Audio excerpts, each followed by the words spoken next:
Welcome to another episode of Pound for Pound Boxing Report, episode 112. I'm your host, Michael.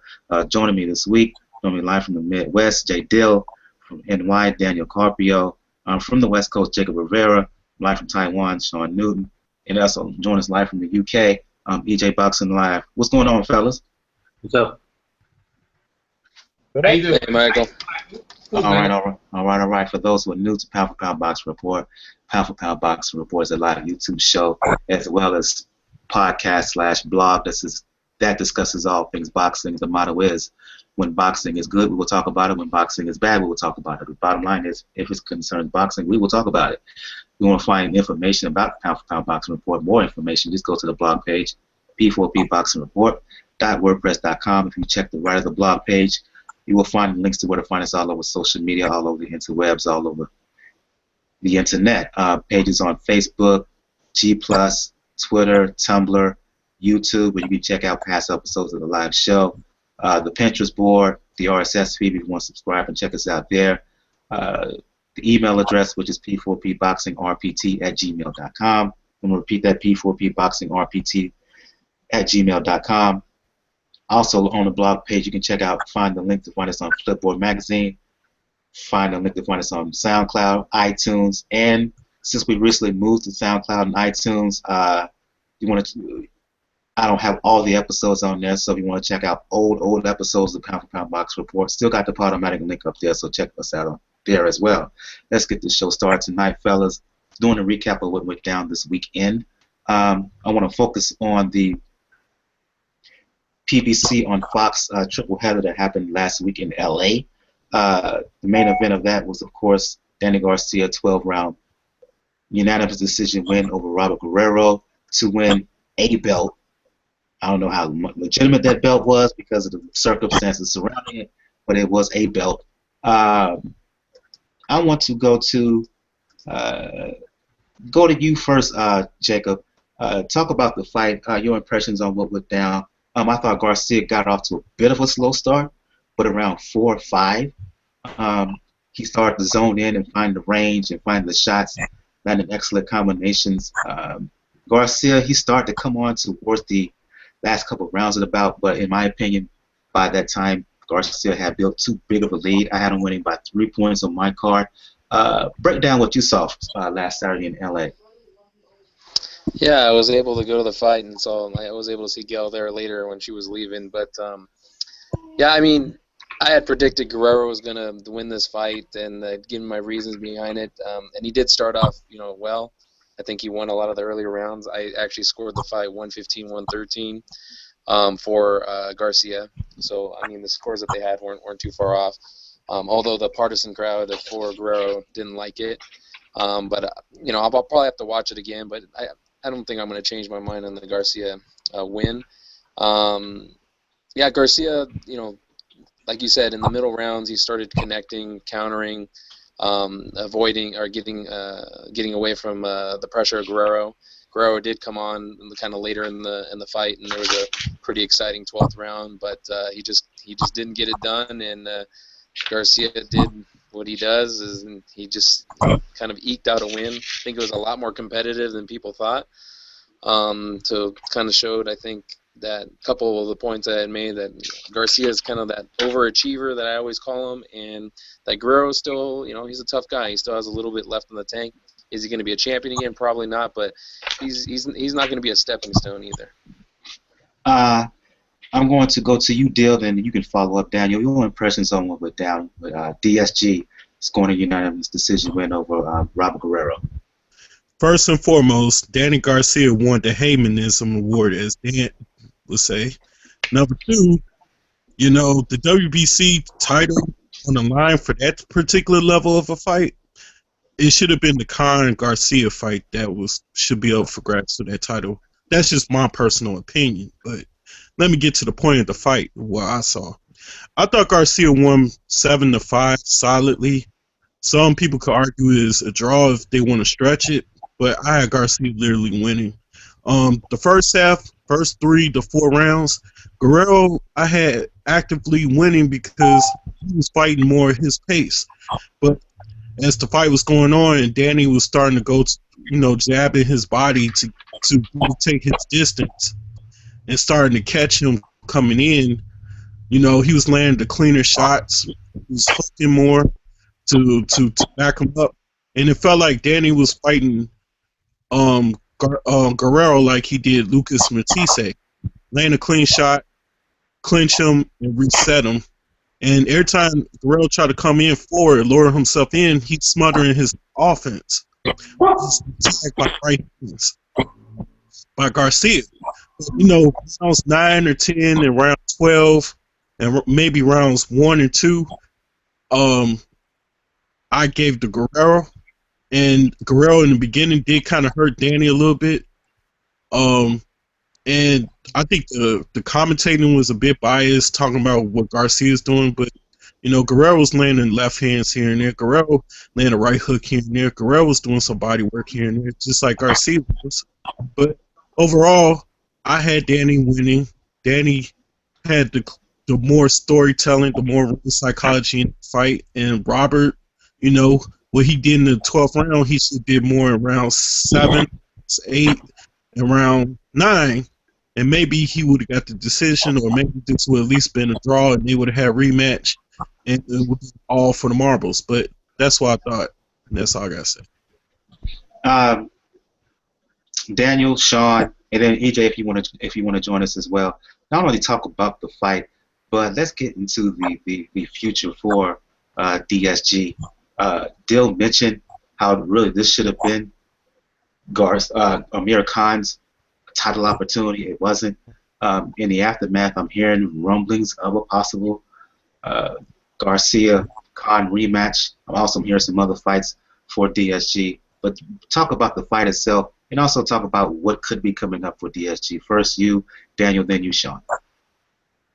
Pretty much, I think I can agree with everyone when it comes to the fight. I scored it a 2, 115, 113 Garcia. With Garcia pulling it out in the rounds 11 and 12, I had it tied going to round 10 because Guerrero was coming in and doing really good work inside and landing good combinations in the beginning. And particularly the beginning of the 4th round, it came close to him almost scoring a knockdown on Garcia because Garcia was really leaning on the ropes when he was trying to hit some of the shots. But Garcia adjusted. He picked up his distance. He smothered Guerrero when he needed to. He landed real good combinations when he saw the breakdown in Guerrero's defense, but it was by no means the cakewalk everybody was expecting. Garcia, like I said, Garcia won the fight. Like I said, he showed that he's the more skilled fighter he is, but also showed that Guerrero wasn't as shot as we thought. That he was just going to get destroyed by Danny Garcia, but it didn't turn out that way. Now, the scores for the judges were 116, 112 on all 3 cards. I can see that because in the middle rounds, there were pretty much enough rounds where you could give it to either Garcia or Guerrero. So luckily it was a fair score. As far as what's next for Danny Garcia, if you want to believe the WBC president Suleiman, it's Khan. He has no choice. He said, like, you have to make this fight by June. We're not giving you any voluntaries. Because the rumor was we were supposed to get Danny Garcia versus Andre Berto next. And if you get Garcia Khan, it could wind up being similar to the first fight, where skill-wise Khan was beating him until he landed the left hook. It could also show how much Khan has adjusted since losing those 2 fights, like working well with Virgil Hunter. See how much of adjustment has he made to maybe not get hit with that left hook, maybe not get hit with any of the punches that you don't see, and therefore test that chin that you have. But that's mainly that was in line with Danny Garcia. It's Khan. He can, if he wants to make other fights, if he makes a fight with Berto, make a fight with maybe Josecito Lopez. If the WBC sticks to their guns, it has to be with him vacating the belt first. And in light of what Angel Garcia's father said, you talk about the criticisms he would get for that fight. If he fights a Berto or Jose Cito Lopez. I mean, all being fair, if we justifiably give Floyd hell for fighting Berto, let him fight. Let DSG fight Berto next. He should get the same criticism, but I'm just saying. Sean, your thoughts? Unmute your mic, Sean. Yep. In truth, just to follow up on your point, I mean, if they wouldn't have gave DSG a belt for this fight, which shouldn't have been a sanctioned title fight, then him fighting Berto in his next fight, I would have no problem with. I would think it would be sort of a smart fight, because it would only be his third fight at 147, and he'd be taking, you know, a tough opponent, not a walkthrough guy.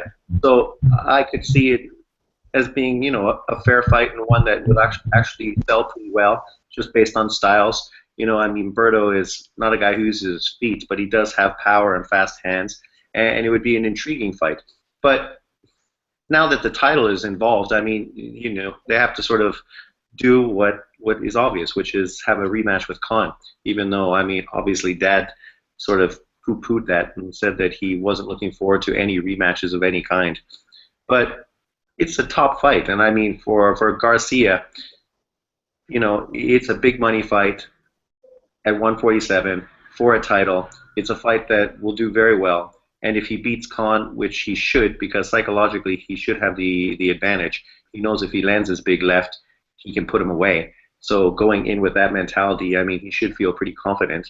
And Khan, in the other way, you know, the other side of things, he knows that he can get hurt by Garcia, even if he's winning a fight. So he's always sort of at risk of getting caught and put away.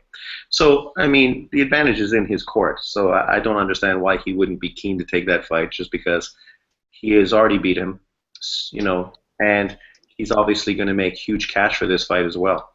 But to get back to the fight we were talking about, I mean, you know, I thought this fight, like when it happened, I mean, I thought it was a fair fight for Garcia to take on Guerrero, only his second fight at 147. Guerrero's a tough fighter. So I thought the fight pretty much played out exactly the way I would expect it to play. I mean, I knew it was going to be a close fight. I knew Guerrero was going to be game, but Guerrero just isn't an elite fighter. He never has been.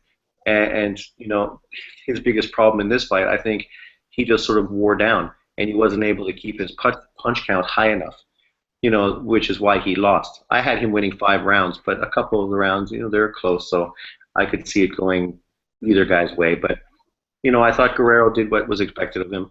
He was going to bring the fight to Garcia. He was going to be tough.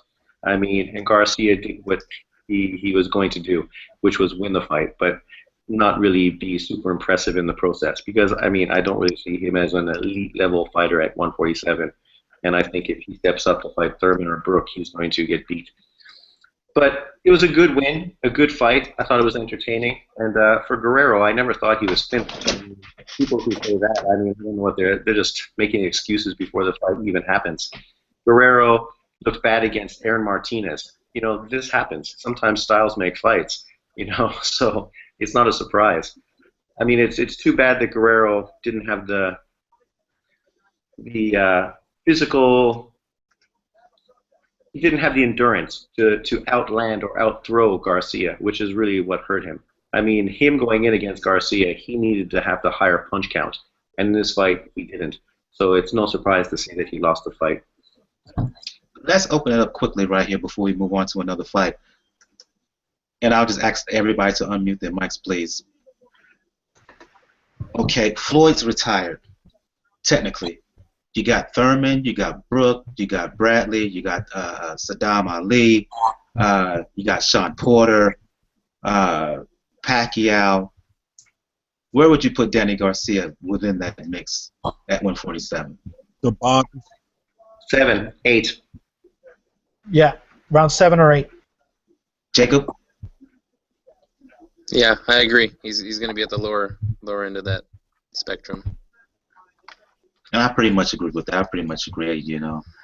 I just don't think, I think that Danny Garcia is a good fighter, but against this crop, I just don't consider him up there with the top echelon. I just don't consider him elite at this point. I see Thurman beating him. I see Brook beating him. I see Bradley beating him. And question? Go ahead. Do you think Danny Garcia is the substitute for being a Paulie Malignaggi of this division as champ? No. I think he's a step above that, but that doesn't mean that to me. That doesn't mean that It's the Christopher Martin of this division. I mean the Charles Martin of this division. Charles. No. No. I think he's better than that. Danny Garcia Probably dominated must have- 140, and he's an unbeaten fighter. I mean, you can't compare him to those guys who have done nothing. Like, would you want to fight him or would you want to fight Kell Brook first? Obviously, I think that Danny Garcia at 147 is equivalent to a Gary Russell Jr. right now at 126 in comparison to a Lomo, in comparison to a Nicholas Walters, in comparison to a possible Lee Selby. I think he's at that level. So you saying he's the weekly champion in the I think in that division, I think he's a good fighter, but he's the weakest champion. I think Gary Russell is better than Selby. Me too. I agree. Hey, I'm kind of depressed that What You Need's not on because Floyd was asked at the fight whether he was going to, if he was still retired, and he didn't answer in a definite "I'm retired." He just said, I'm not, feeling the fighting thing right now. Or So all pointing to the signs that we were talking about, on previous shows. But I know What You Need's a big proponent on he's retired for sure. He's not coming back. But that's just my opinion, or more to the point, I just think he's in that Gary Russell Jr. era because I think in Selby, I think he can really improve within the next year if he continues to fight consistently. Well, Russell, okay, he's improved once he has a champion, but I still can't get that Lomachenko bout out my mind. But more to the point, if you remember in the 1990s when you had Whitaker, you had Corte, you had De La Hoya, you had Corte,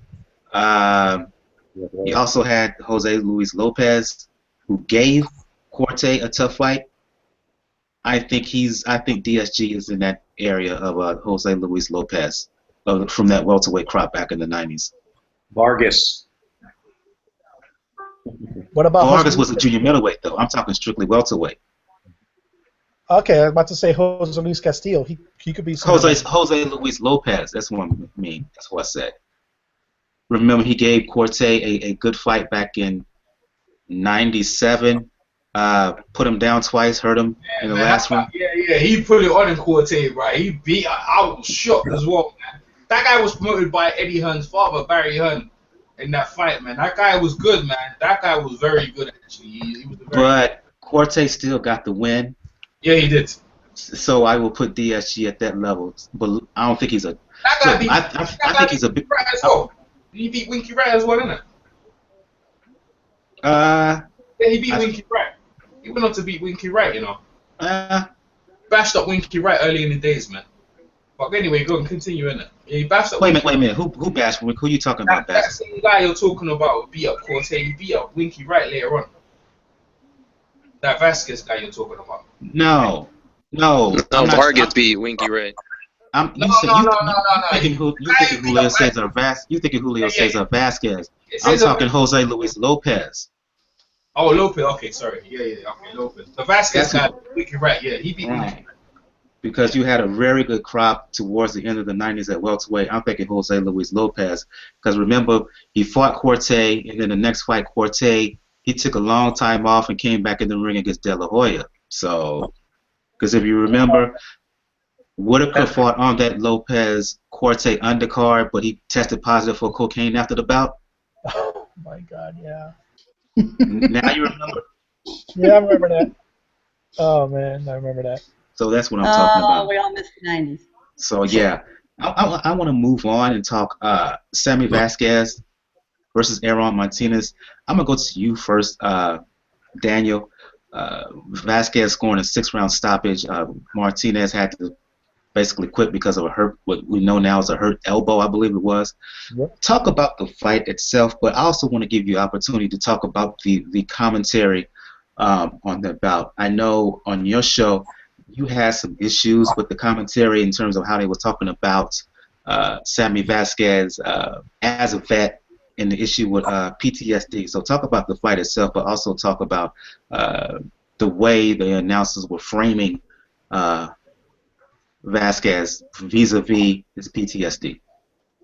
All right, I'm gonna tackle the commentary first because overall, I just thought that combination that they had, that crude combination, did not work well. But when you want to talk about it, say, I am a veteran. I've served 4 years in the Navy, and one of the things that does get on a lot of veterans, particularly ones that are recently from Iraq and Afghanistan, has been the PTSD talk. Has been the notion that we've been damaged in a sense, like when it comes to looking for a job, when it comes to relationships, that we're thinking that, oh, every single veteran has PTSD. Better watch out. You can't hire this guy. He may be unstable. And it irks a lot of people in the veteran community. It's a legitimate problem. It's a very, very legitimate problem.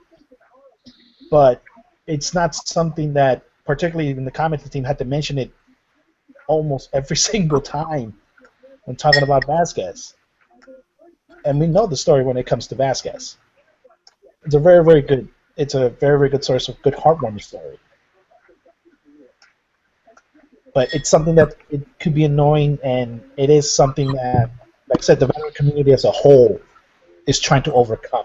That stereotype that if you're a veteran, particularly if you're a combat veteran, you automatically have PTSD, so you're automatically unstable. Now, as the fight itself, it shaped out, I think, the way we all thought it was going to be.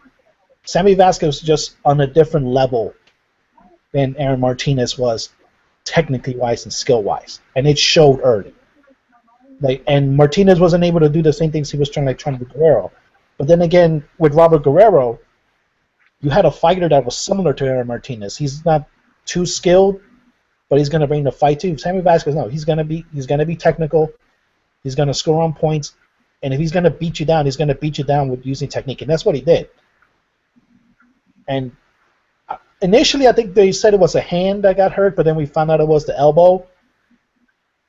I can understand why. He'd be able to tag it out. I'm glad that Aron Martinez didn't try to fight through an injury like that, because moving a joint when it's broken, particularly a joint that you do need in boxing to throw a punch, it ain't fun. It ain't fun to do around, but it's a fight that it ended the way I thought it was going to end, with Vasquez winning particularly well in technique. But like that, the commentary, that's what irked me. Like overnight, it irked me throughout the evening because it wasn't a really good combination. I want to ask everybody, how many lines did you think Keith Thurman actually said throughout the entire broadcast in each fight? Because it sounded like he took a break every 5 rounds. I mean, I can't remember the head announcer's name. The fact he's talking about the possibility of Danny Garcia fighting for the WBA welterweight title. I mean, dude, Thurman is right there. Just say you're fighting for possibility of fighting for Thurman's belt, WBA belt. It was Gus Johnson who does the NCAA tournament. Yeah. Okay, because he occasionally does Showtime as well, and I just think he's. I love Gus Johnson. He can go overboard sometimes. You guys got time, man. I'm too busy watching the fight to worry about it. Let's talk about the fight, man. The fight. That's what I care about. Is the fight. Well, speak on it, brother. Speak on it. Vasquez and Aron Martinez. It was a one-sided fight. He should have been in there. He obviously was. He was alright being the underdog, but now on the big stage, he didn't come with it, man. Vasquez did what Vasquez did. You can't take anything for Vasquez. Vasquez beat him up and got rid of him out of there. The guy, he over-exceeded himself by, Robert Guerrero. Maybe Robert Guerrero's on a slide. Maybe, I don't know, but he exposed Robert Guerrero, beat up Devin, coming into this fight, where could he do it again, and he couldn't do it. And Vasquez did what Vasquez does. Vasquez is a real player in the lightweight division, and if you don't come prepared, guys, he's going to put it on you. So it was well thought out. And then beat him down. Vasquez he just shot the guy. You talk about boxing and styles and stuff like that. Yeah, he his style, they worked out exactly what to do to take him. I mean, the guy's been beat how many times already, so it's not hard to beat him. You basically got to pick one to pick, which is the style was the most effective to him, and go and implement it, and that's what they did. They beat him down. I didn't even listen to the commentary, to be honest with you, about anything. And I'm not trying to disrespect the panel or anything like that, but and the fights themselves speak for themselves. And we won't talk about it. Amir Mansour, I'm sure we'll get onto that. And I ain't know it's about the commentary or anything, so I'm just putting it out there. So that's my take. It was a good fight. Yeah, I hear you, but I would just want to bring Jacob into this because it touched this topic that I know that it is sensitive to him as a vet, and I just want him to give the opportunity to respond to that. But yeah, I'm gonna open it up from everybody here, starting with Gail Falkenthal, Community Digital News is joining us live right now. Talk about the fight. Talk about Sammy Vasquez, and I'll just open it up for everybody here. How would you compare him as a prospect / contender to the other hot prospect in that division, Errol Spence Jr.? Vasquez is becoming a more skilled technical fighter by the fight by fight, week by week. He's definitely skilled. He's smart in the ring. He lacks one key element, which is power. Can he develop it? Kind of depends on whether you think power is born or made. I'm one of those people that think power is mostly born. You can get better at it, but I don't think you can develop it from scratch. That fight was really disappointing to me. Aron Martinez is normally a typical Mexican warrior. I have to wonder whether he was injured coming into the fight. He was never himself from the opening bell. He was uncharacteristically timid, and it became clear sitting ringside that he had his left arm tucked in a protective position, and of course we later learned that he's injured or perhaps broken his elbow. And I was sitting on that side of the ring, and I believe there was also on the broadcast an overhead shot where you might have caught this if you were watching. The corner guys, pardon my dog, were having a lot of trouble getting his glove off because his arm was so painful. I mean, this guy was just cringing and gritting his teeth as they were trying to get the glove off. That tells me his injury was significant. But he lost. He's the one that chose to step in. Was it an issue of he needed the paycheck? That does happen. So I think we see Vasquez, he's the one they want to move on. He was the prohibitive favorite. Versus Spence, he doesn't possess quite the same talent, but I think that work ethic frequently overcomes sometimes that lack of natural skill, and he'll do well, but I don't think he'll be at the very top of the pile when it's all said and done. Just open it up for everybody else here. Thoughts on Aron Martinez? Sammy Vasquez and the way he fought, and how would you compare him? How far do you think he is away from a possible title shot? How would you compare him as a prospect to the other guy in the division, the main hot guy, Errol Spence Jr.? I'll just open up for everybody here. Just unmute your mics and speak on it. Yeah. May I speak? Go ahead, Dill. Vasquez, I think, beat Amir Khan in the amateurs or something like that. But anyways, I made a video saying I would love to see Sammy Vasquez versus Errol Spence, and that was like a couple months ago. But I think these two should get it on, for a contender level, and just to separate themselves from the packing order. And I think Vasquez is a good southpaw, very good athleticism, good hand speed, good counters, and he got some heart. He could take it to another gear. That's what I like about him. The thing is, he needs more type of fights against guys like Aron Martinez. To me, Martinez is almost like a Tony Thompson type caliber opponent.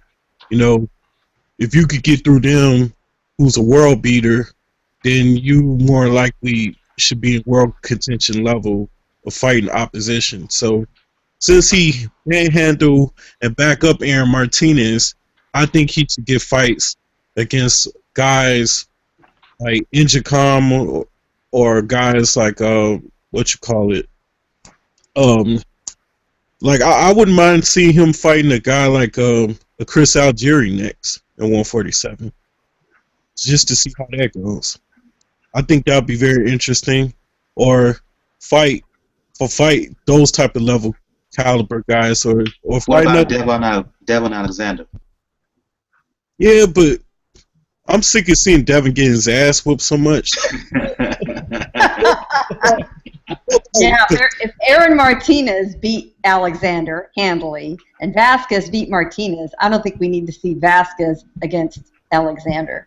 I like the Algeria idea. I'd be down for that. That'd be a battle of the Northeast.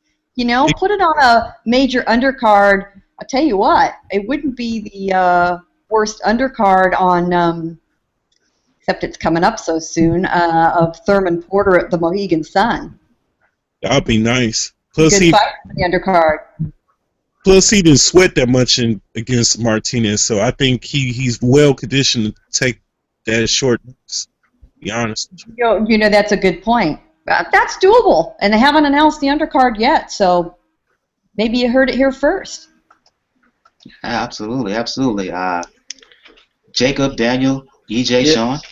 Yeah. Well, first I wanted to thank Daniel for his years of service. I didn't know he was a vet, but thank you, Daniel, for your years of service.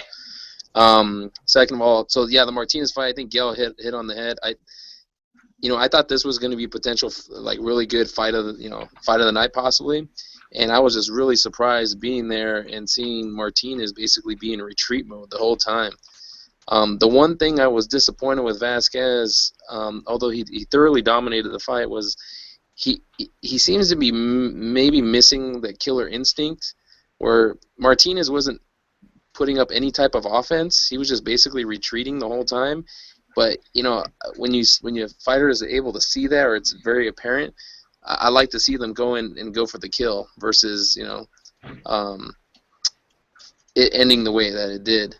As far as I like Vasquez. I think he has a lot of talent, but I don't know that he's gonna.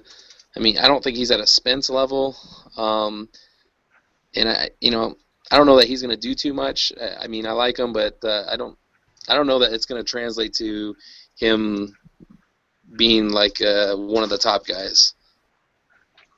That's just my opinion. I like the Algeria idea, though. I think that was Dill brought up that'd be a decent fight. Sean, EJ, if you want to comment.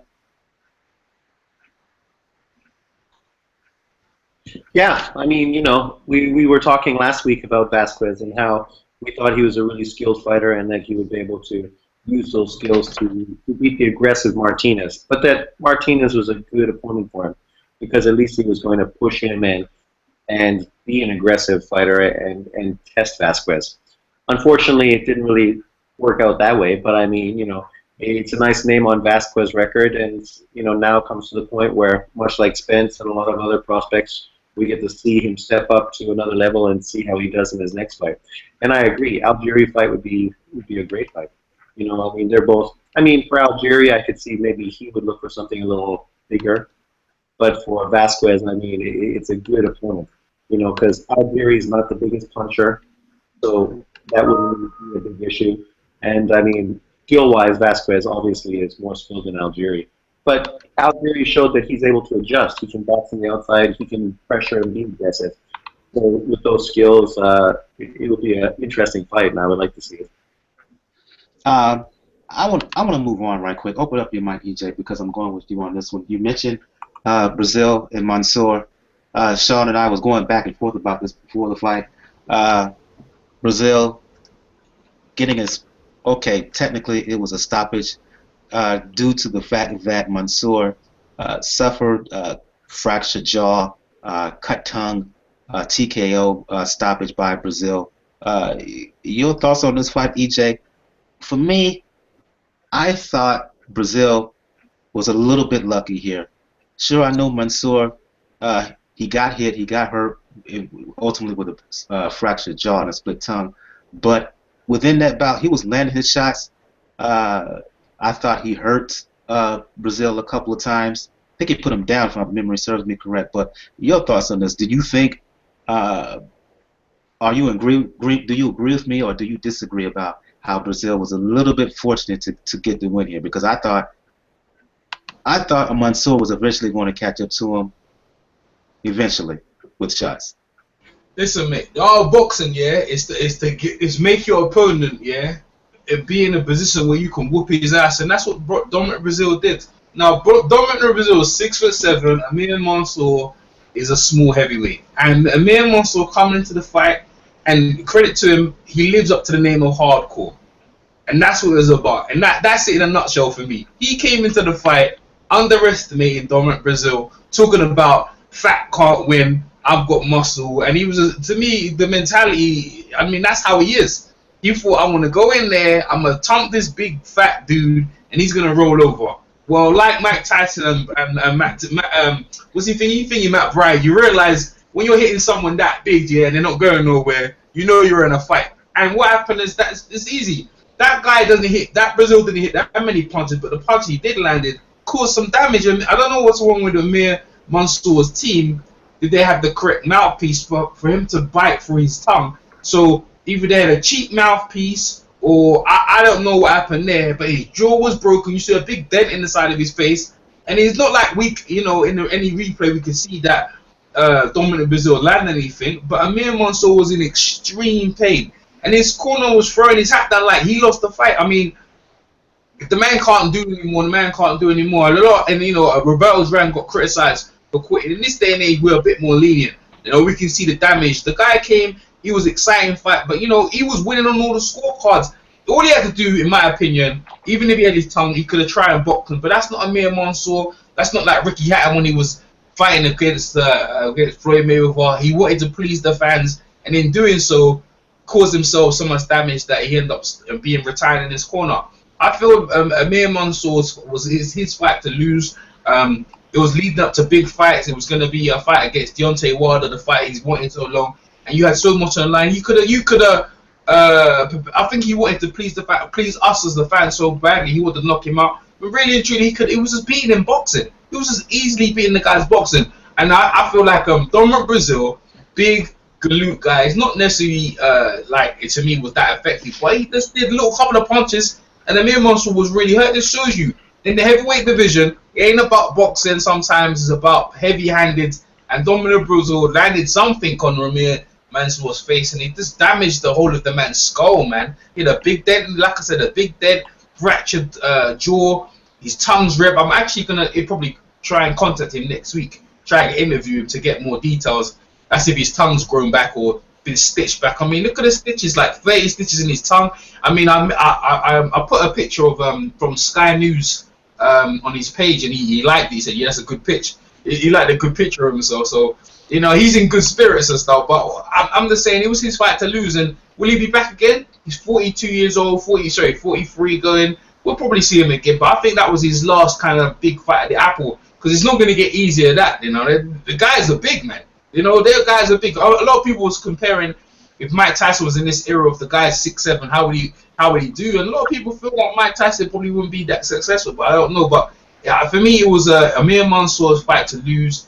And I felt like they approached it probably differently, and they underestimated Dominic Breazeale. But that was the best fight of the card. Bar none. I enjoyed that fight. That fight had you at the edge of your seat, and hopefully I'll see him here again. And Dominic Breazeale, I don't know, man. He's a heavyweight, Heavyweight, one punch could turn everything, so you never know. That's my take. I'll go to Sean and everybody else. Comment on what you saw with Breazeale and Mansour. I think people are quick to take any credit away from Breazeale. I mean, he did or tried to do what I said he was going to do, which was use his height and his reach and his jab. And he did that. But Mansour is who we think he is. He's a tough guy. He's fought big, tall guys. So he did go in with those big hooks, and he landed some shots. But Breazeale never caved in. He was landing big counter shots. And even after he got hurt, I mean, he didn't back up against the ropes and give up. He covered up and he fired back. And he hurt the guy who was open because he was getting aggressive, trying to put him away. And he hit him with big shots. And the result was that Mansour's jaw was broken, and then he wasn't able to follow through. when people say that Mansour was winning every round, I'm like, really? You guys need to watch the fight again, because that's not true at all. I mean, not to say Breazeale was dominating the fight, because that's not true either, but it was a good fight. Both guys were doing good work inside. And I think people are quick to, discredit Breazeale. Like last week I said, obviously he's got lots of things to work on. I mean, but he shows skill. His jab is good. And I mean, he showed good combination punching, and he showed that he's tough and he's got heart in that fight. Does he still need to develop? Sure he does. But we've seen in the heavyweight division, you can win a title and you can still develop. You'll have developing fights. So, I mean, he's got lots of time ahead of him, and I see no reason why he can't progress and improve more. I mean, obviously he needs to do what a lot of heavyweights have to do, get in better shape. But outside of that, I mean, he has some natural gifts and abilities, and he was able to use those, and he got the victory. So I thought it was a good victory.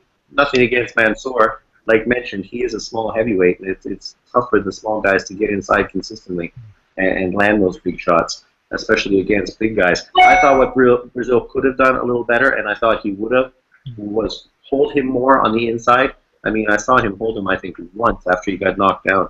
But I thought he could have easily smothered him a lot more on the inside and just use his weight to, like, tire Mansour out, a lot like Klitschko does. But, I mean, is he the top guy at heavyweight? Is he going to be the world beater? No, I don't see that. But, I mean, I think he's a quality guy who has some good abilities, and if they work him right and bring him along correctly, he can do some good things. I have to disagree with you wholeheartedly, Sean. I know. I see that, but I think Breazeale is garbage. That guy is garbage, man. He fights like a midget. He does not use his size, his reach, his weight advantage at all. He was definitely losing that fight. He seems like he's lazy. But even the fight before that, what he fought Cassie, I thought he lost that fight. And then the fight before that, it was on the undercard of a Guerrero fight at the StubHub. He was losing that fight until his opponent got all tired and whatnot. So I think if he thinks that he's going to be able to survive some early onslaughts and get to the top of the charts, I think he's sorely mistaken. I mean, for he me, talks a big game. Excuse me, Jacob. I'm sorry for interrupting. For me, I look at him and I look at Charles Martin, both big southpaw guys. I just think that Martin is way more developed at this point. Way more. Breazeale did not use his jab at all, and Mansour shouldn't have been able to get even close to him throughout the fight. And Sean, you'll be very disappointed to know I have the scorecards right up in front of me. Two of the three judges had Mansour ahead 3 rounds to 2 at the end of 6, and one of them had him 4-1 ahead. So they all had Mansour ahead on the scorecards. I mean, yes, aided by the knockdown in the third of Breazeale. But Mansour was absolutely the aggressor. He had Breazeale in the corner twice and doing serious damage. He was really nailing him to the body. Breazeale was lucky to get out of that third round the way he did. And I do give him credit for making it as far as he did and then having the unfortunate issue with Mansour. Now, strange enough, Mansour posted the night of the fight on his Facebook page an explanation of what happened. He'd also said earlier for the media ringside, we learned, for some reason his mouthpiece is only fitted to the upper half. So he had his mouth partway open, got hit, and with the mouthpiece only fitted to the upper side, he got nailed to the bottom. I don't understand why his mouthpiece is fitted only for his upper teeth. And he said, he nearly bit his damn... I'll read exactly what he wrote. Around the second round, I got hit with my tongue positioned in between my teeth. My mouthpiece is fitted for my upper teeth only. I bit my damn tongue almost completely in half. Yes, it was painful. So then my damn tongue swelled up so bad I literally could not breathe, not to mention swallowing so much blood. I've been battling a cold, so breathing through my nose wasn't working well. I was suffocating, literally. Got a pretty decent injury to my jaw as well, getting that checked out. And as it turned out, it was fractured. He received 36 stitches to the tongue. That's pretty impressive. So, really ashamed. I mean, his corner knew he was winning, knew he was ahead, and they were asking him, are you sure? Are you sure you can't finish? And they kept trying to get him to go one more round, hoping Breazeale would quit or go down or they could stop the fight. They did, 3 minutes to glory. And he finally just said, man, I can't breathe. I can't breathe. And he was done. He was also, though, really exhausted, Yell. When he went back to his corner in that last round before he quit, he slumped down hard. Like I was like, he's like a ton of bricks. So I think it was a combination of a couple things. Yeah, think about it. If you can't breathe, you're tired. You're going to be tired. I don't care how old you are. Yeah, because he couldn't breathe, he couldn't get no oxygen. That's why. Yeah, that's absolutely. Yeah. Have you seen his conditioning? Have you seen the conditioning for his age? My guy, he's in tremendous shape. But if you can't get oxygen into the muscles, you can't do anything. Absolutely right. I mean, Jacob, you were there too. When I saw Mansour face, from the back, looking at the spread of his back, he was in tremendous shape. It was, I hate to say this, it was prison yard shape, man. He was in good condition. And it was really a shame. How devastating for him to have this chance and be ahead and have that happen. What the hell is he not got a full mouthpiece for? That needs to be explained to me. That's what I'm trying to say. The corner had him hyped up. That's my whole point. The guy's throwing his hat down like he lost the fight. He went in the ring taking the punches. And this is what I'm trying to say to you. They're all hyped up. I'm going to do this, I'm going to do that. You need to get rid of them hype guys, hyping him up, and just, have a real professional corner. Invest in a professional corner. Them guys down in Philly and Gypsy Joe's, man, you need to get rid of some of them dudes, man. You have a real professional corner, mouthpiece. Look what happened to Mike Tyson and Buster Douglas. You know what I'm trying to say? So it's really important that people invest in their corner, and that's what happened, like Gail said, man. Let's get Dale and Jacob in this. Your thoughts, fellas, on the Breazeale Mansour bout, because if we have different opinions here going on. Your thoughts, fellas? Mansour, I'm hoping he's not getting the Victor Ortiz treatment right now, but I'm going to phrase it the best way, Mike. He wasn't just a little lucky. He was very, very, very lucky. Breazeale was very, very lucky that Mansour stopped the fight because, contrary, like I said, I am definitely wholeheartedly disagreeing with Sean here. Breazeale didn't look like he was. Didn't really look really good. He got knocked down in the third round, and there were a couple of instances also where I don't know what he was trying to do, but he kept slumping down. And he fell down twice, and it wasn't even like something really fast. It looked like he was just really tired and slowly tumbling down. So you can tell that Mansour was really, really hurting him, and had meant even I would have gone the next round. Mansour would have probably dropped him, and the fight would have ended right then and there. Now, did Breazeale do enough to hurt him? Yeah. You have to do something to break a jaw. You have to do something to cause a guy to bite his tongue nearly in half. But when you look at the fight, it didn't. It looked more like, okay, Mansour's becoming more aggressive. He's landing really good counter shots when he sees the opening. Breazeale's not using the jab whatsoever. And when he tries to do the Klitschko smother, Mansour did enough and hurt him enough prior to that where he just slumps down. He just drops. So it's like I said, it's not exactly a good. Like I said, I hope his team shouldn't even consider it a win. They should just consider it a lucky break. Because if Mansour should not brag about that being a victory. That was, he survived. I don't know about that. I think you Breazeale. I think you do. I think it's the error on his corner, and I think it is. It's a big scalp, and I think you do say it's a big, and then you try to go on from strength to strength. That's the Mansour's fault. I think you do, but I think you do. I won't take anything away from Dominic Breazeale. Dominic Breazeale was the big oaf. He was there, and he was losing, and that's boxing. It's a 12-round fight, whatever the distance, and you can't take nothing away from the guy who won the fight. He was in the fight. I mean, he was throwing punches back.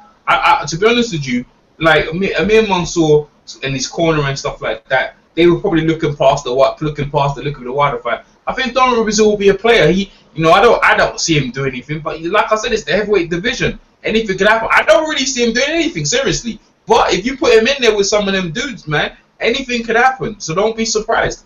I wouldn't take anything away from him. Really, I wouldn't, because they're both hard boxers. And the guy stepping through the ring. I'm not trying to discredit you guys on the panel, but guys stepping through the ring, man, it's a hard man sport. And end of the day, he came in there and the man won the spoils, and that's the way it goes. Oh, no disagreement. No disagreement there. And hey, in today's era in the heavyweight division, where we've got Charles Martin and Tyson Fury having belts, I mean, anything can happen. Well, what I want to put is, if I'm a buffet like Andy Breeze Jr., I would love to go against Dominic Breazeale in my return. And to me, Breazeale is more on a areola level or below. And I would like to see them two get it on. See who can separate themselves on that level. I wouldn't mind that. I love my man Chris. What can I say? Winner gets a free burrito. That sounds good. That sounds good. That sounds like a good fight, actually. That's a very good base level to see how Chris is going to do against. That's a very good fight, actually. I wouldn't mind saying that. I wouldn't mind saying undercard, though. Not a main event, though. No, absolutely not. No. It would look like the Harper fight, the Areola Harper fight. Oh, my God. Well, I don't know about that. I don't know if Breazeale has that tough a chin. You got to give Harper a lot of credit. Man, how he survived, I have no idea. Hey, don't you think that him coming into the next fight, Dominic Breazeale might realize, you know what, I might have to take this game more seriously. I might have to, get rid of the titties and really train. And if he does that, he could be all right. What do you think? Absolutely right. And you've made a good point that a lot of times a fight like this wakes a guy up at just the right time of his career and says, man, I can't fool around anymore. I got to buckle down. But the thing is, I am always in favor of learning occurring, even in an ugly fight, if things get better from there. But here's my thing. Coming off of his last fight, which he argued, which a lot of people felt that he lost, he should have learned then. He got the opportunity to fight on national television, a spotlight highlight fight, and he didn't learn it from his previous fight before. He's doing something. He's doing something right, Michael. He's still winning. You know what I'm saying? We're just saying that he should, but if he doesn't, that's on him. But he's deciding, right? He's still winning. Winning or surviving. That didn't look like he was surviving, to be honest with you. Winning against who? Who is he winning against? He beat man. I'm not, listen, let's get it twisted now. I'm not in favor of Dominic Breazeale. I'm just saying that the winner is the outcome. End of the day, he's getting the results and he's undefeated. You can't take that away from it. What it is. You need to go in there and take the dude out. And no one's done it thus far, and he's winning the fights. And yeah, you're arguably right, Michael. Losing, but end of the day, that's what it is. You get the victor and you move on. So until he's beaten, he's the man, right? I mean, he ain't the man, but he's the man that you need to beat. That's what I'm saying. Okay. Let's move on. I don't know if you guys saw this fight happen on Showbox. Rob Brandt scoring a 4-round knockout over DeCarlo Perez. I'll just open up quickly for here. I like Brandt as a fighter. I think he's an improving middleweight. Well, I'll go to Dill first because we were talking about this before the show. I'll mute your mic, brother. Your thoughts on Rob Brandt? Are you agreeing with me here? Do you see some improvements here? Do you think he has potential? Well, he improved as far as his technique, as far as how he throws out his offense. His defense is somewhat solid, but he could improve there to get hit less. As far as getting rid of his opposition, he's solid in that area, but certain more rounds to deliberately master his other part of his craft. He needs a fight that could test him, but at the same time not be too dangerous, just so he can get a little bit more of a learning experience, so he don't fall or rely on bad habits. And overall, I was impressed by his display, and I just want to see more activity.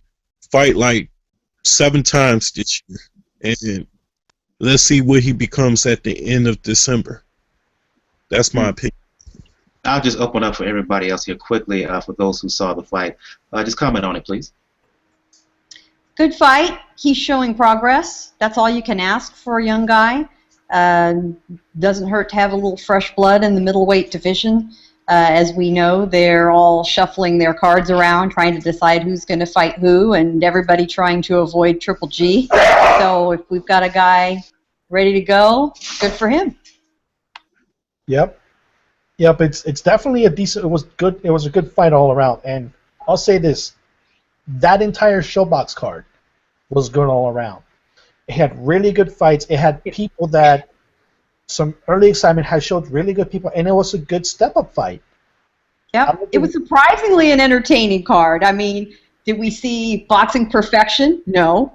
Did we have a good damned entertaining night? You bet we did. Yeah, and it serves the purpose of Showbox. It shows prospects getting into tougher and tougher opposition. That's what happened. Rob Brand did a really good job. He improved a lot on his punches, and that knockout. Woo, man, that knockout. Yeah, very nice knockout. Yep. We had 3 good knockouts. And it was similar to the punch that Wilder threw to Spilka.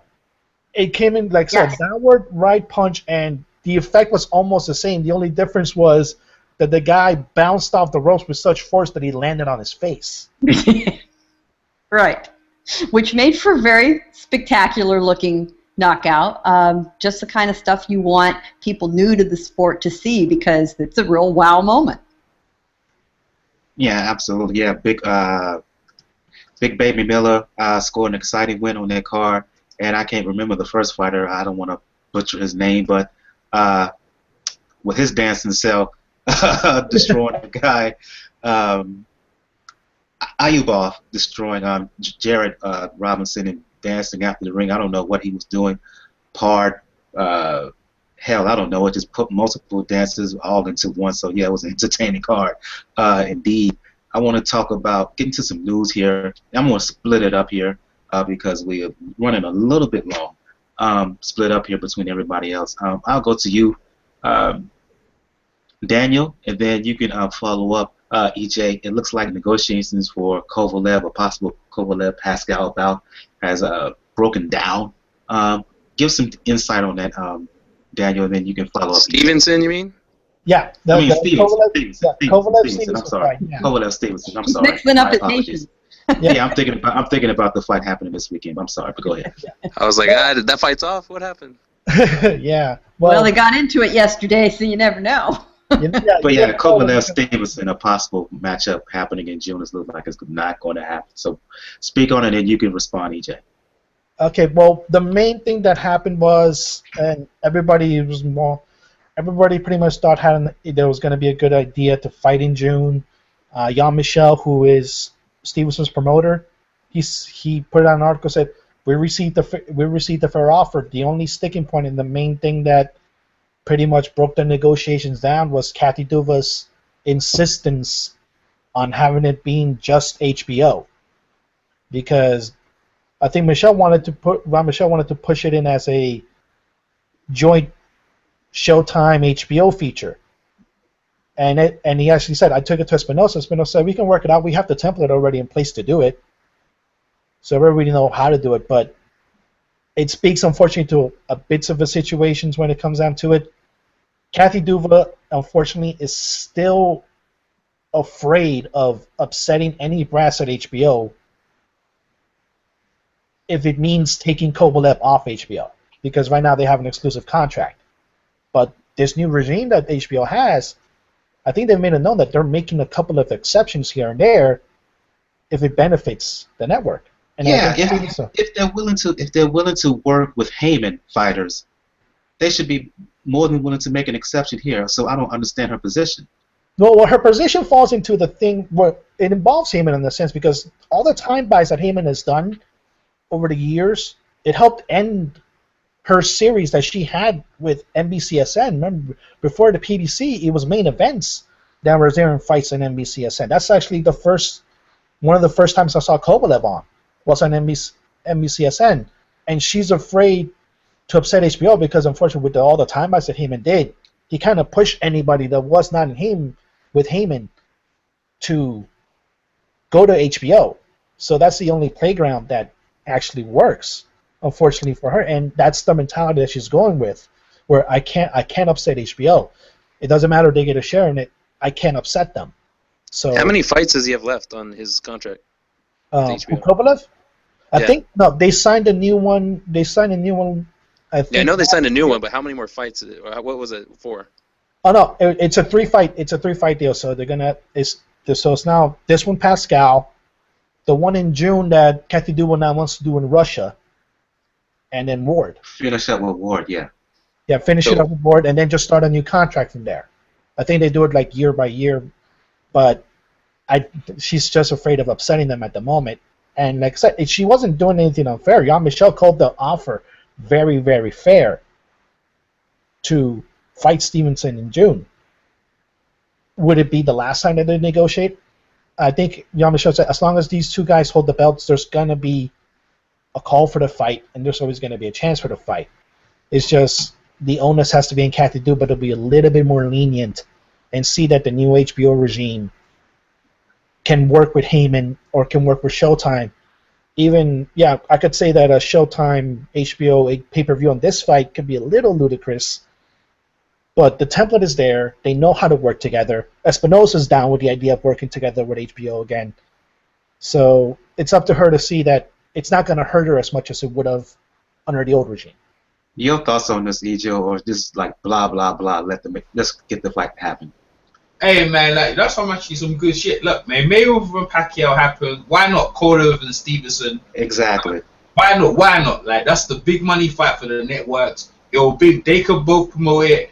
Another fight and be good for boxing. So maybe she should push that. So we will talk about Pascal fight against him. So the events happening in the press conference, and I feel this is going to affect the fight. I mean, everyone's looking about Kovalev and Ward and this and that. But you will get past Pascal. And I'm telling you, Pascal, with Freddie Roach, Freddie Roach has been known to couple of upsets there. So think about what Pascal's doing now. He's using I ain't gonna say the race card. I ain't gonna say that. But he's using Stevenson's trainer and to do with, you're a black brother, I'm a black brother, to get in their head. And I honestly think that stuff is working.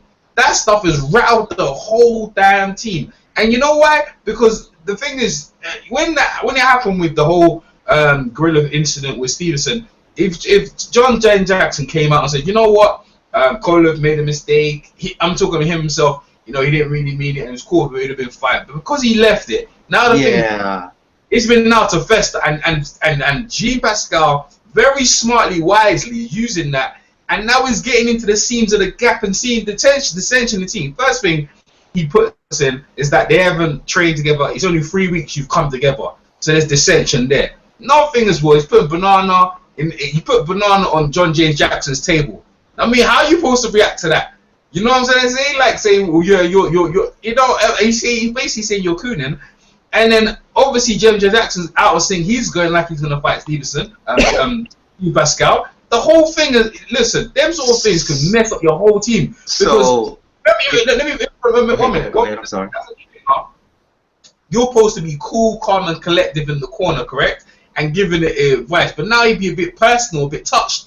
Go and kill him, man. Go out there, go knock it. And that's perfect for Jean Pascal. Make Kovalev do stuff that he don't normally do. Make him try and get into maybe exchanges we shouldn't do. And that will help Jean Pascal. And I think he's done an excellent job of messing at the camp. And I'm calling it an upset, right? I mean, it was crazy. But yeah, it's slim. But hey, I've seen the same thing with Ronda Rousey. I mean, I have to see the weigh-in, though. I have to see how they react in the weigh-in. But I saw the same thing with the Holly Holmes and Ronda Rousey in the weigh-in. The build-up where he just got into their camp. Whether this is going to affect them going into the weigh-in and whatever, we'll see. So, but right now, I've got Team Pascal slightly edging anything in terms of the mind games. And a fight game is won in the minds game. Everyone knows Ali used to beat people down in the minds. If you break someone's mind, then the body will follow. And Pascal didn't look like Kovalev didn't look like he was handling it very well. So I'm calling it upset from now. I already put my money down already. I'm gonna get quite a bit if he wins. But I'm telling you, them sort of mind games are severe because if you're a trainer, they're severe mind game. No, really, because you're a trainer now. You're thinking, oh man, these black brothers think I'm a coon. Now this is serious shit. Other black guys think I'm a coon because I'm messing with this dude. This shit will fuck up your head. I'm serious, bro. And you know what I'm gonna say? That shit will fuck up your head. And then Colin's thinking, oh, I don't know if you giving me 100%. Is this shit getting him? That shit will fuck up. And then all Pascal's gonna sit there, laugh his head off. The banana shit, that shit fucked his head up. Seriously. So I'm going with the upset. And that's my logic behind it. Whether it happens is another thing. So that's my take. So you saying that Pascal is using John David Jackson's rather complicit reaction Absolutely. to the Kovalev incidents as a means for psychological warfare. Yeah, Wolf. Yeah, and you know the game. You know the fight game. The fight game is win and done in the game. Even on the street, if I see a guy who's bigger than me and I intimidate him, I'm gonna get big. If you touch me, I'm gonna get 100 people down to beat you out. We're gonna rob your house. We're gonna rape your wife. And I'm not saying I'm gonna do that, by the way. But I'm just saying that's the sort of psychological damage that the guy. I don't know. You know, I'm big and strong, but you know, I have to pick up my family and stuff like that. And that's what I'm trying to say. The psychological damage that he's caused, he's inflicted on Kovalev. And the European fighters in a whole, they don't really do well with that stuff. That stuff is serious. So I don't know, man. I think he's caused some severe damage. The trainer was out of sync. I mean, Kathy Due was trying to make some fun about the T-shirt and that. She's trying to make light. Hey, Dills, you're killing me with that shit, bro. I'm gonna have to mute you. I'm muting your ass, man. That shit is killing me. Kathy Duva made light of it. Like she goes, Jean Pascal, where you get that T-shirt, trying to make light of it. But the thing is, when these things happen about race, the best thing you want to do them things is confront it. What's her name, Kathy Duva? Instead of her avoiding it, go straight out and go, you know, this guy made a mistake. You know, he apologized, and you know that's all we do. But they've avoided it, and because they've avoided it, this shit is mounting up now, and the pressure's on their back, and that's why I feel like Jean Pascal right now is in their head. They're not sleeping well. I'm serious. That's my opinion. So, go ahead.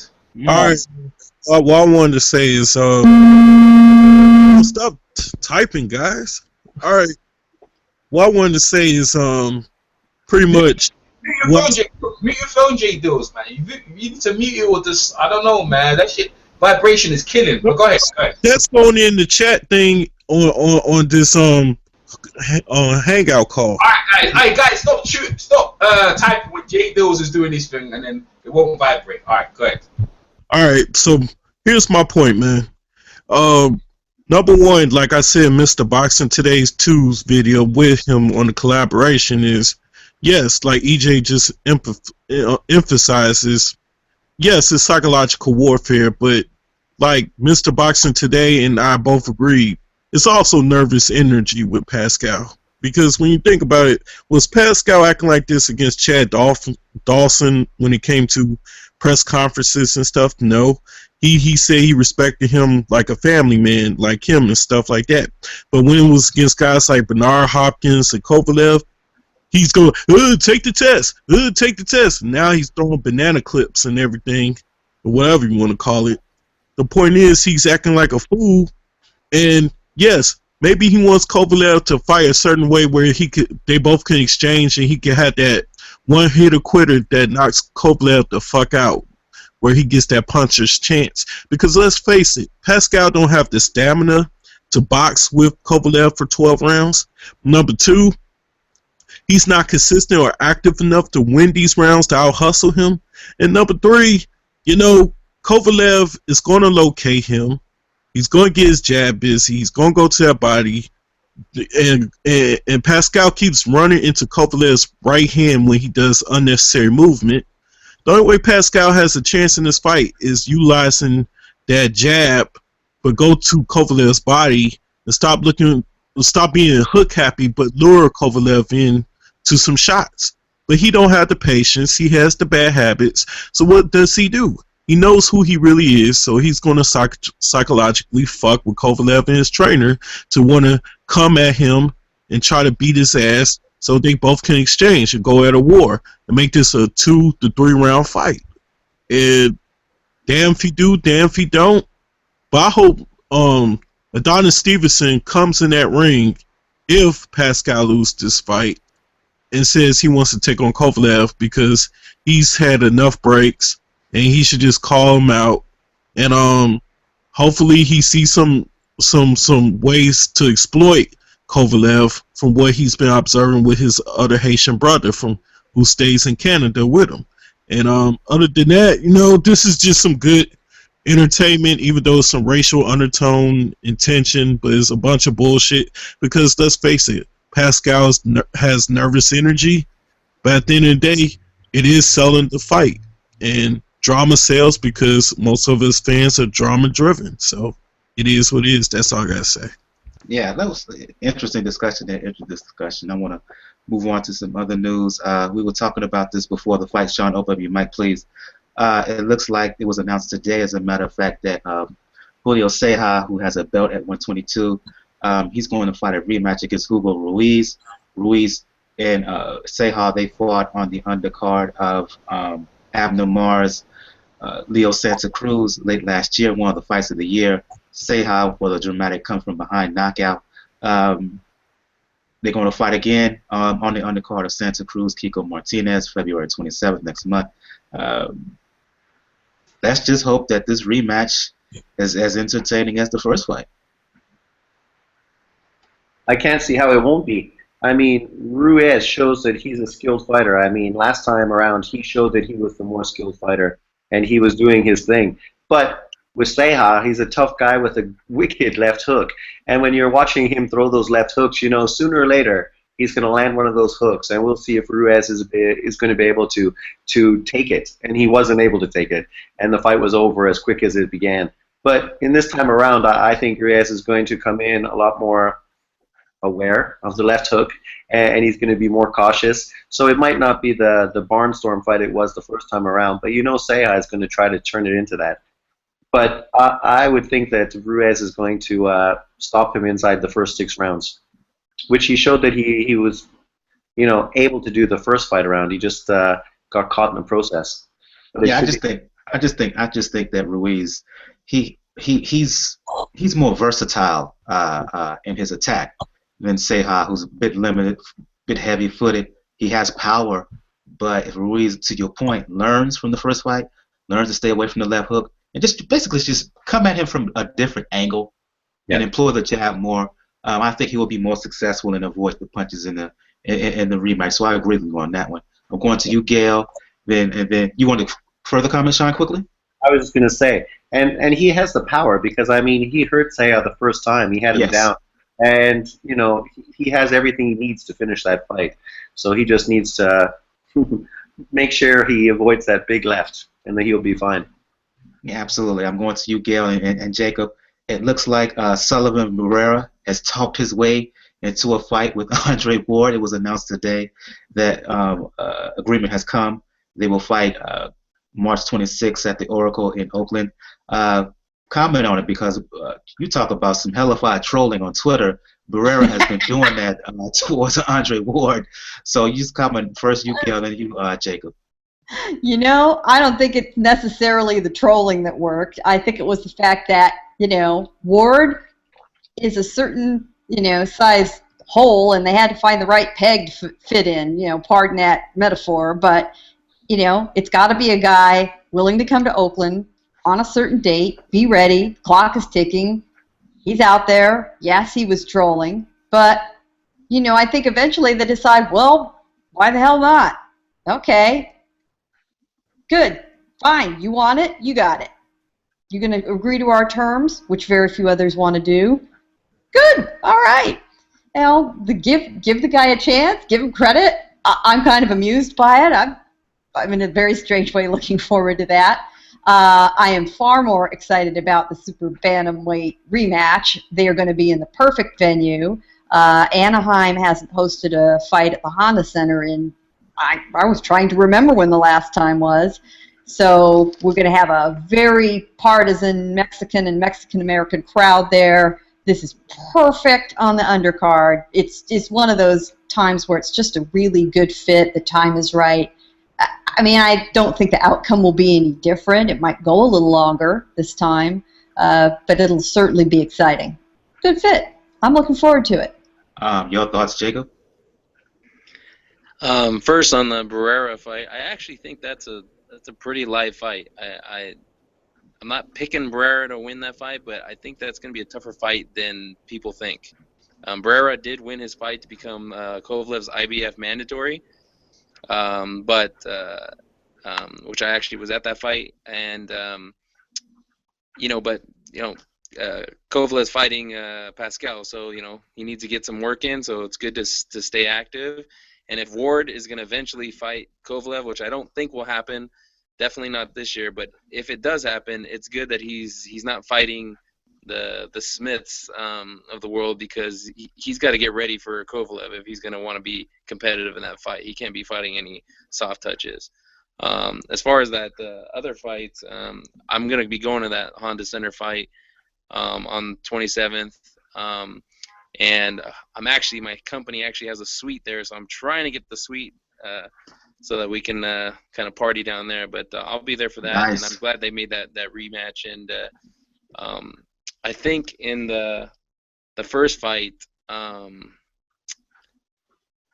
when what's his name knocked down in the beginning when he knocked down was it Ceja knocked down You mean when Ruiz knocked down Ceja? I mean, Rios knocked out Ceja. It seemed like he was just like looking for that same punch the entire fight, and then he got caught. So hopefully he doesn't make that same mistake again. I noticed that because he caught him and he put him down, he thought, oh, I got him. And then he was just looking for that same punch, and he kind of abandoned his own game plan, which sometimes fighters do. They land that one punch, they get a knockdown, and then they fall in love with that, and they start just hunting for that one punch because they're trying to duplicate what they did. And I think that's the mistake he made. So hopefully he doesn't do that again. But I think it'll be a decent fight. Both guys are gonna throw down, and hopefully it'll be a good night. I'm going back to you, Dale and Daniel. Before the show we was having a discussion involving Timothy Bradley, Jesse Vargas, Saddam Ali. How I think it was you, Dale. He was being a bit critical here of Timothy Bradley. In reference to Saddam Ali and Jesse Vargas and their fight coming up. Continue, Dale and Daniel, that conversation we were having before the show. Okay, and this thing I call, and I think Daniel will agree with me, is Aramism, Yes. So, in this situation, I'm just going to be honest, and Timothy Bradley is my favorite modern era fighter. You can call me a fanboy or what, but I'm going to be critical here. Bradley hasn't fought like a legitimate top tier welterweight in a while. I mean, you want to say Pacquiao? Let's take away Pacquiao, right? Who, Marquez?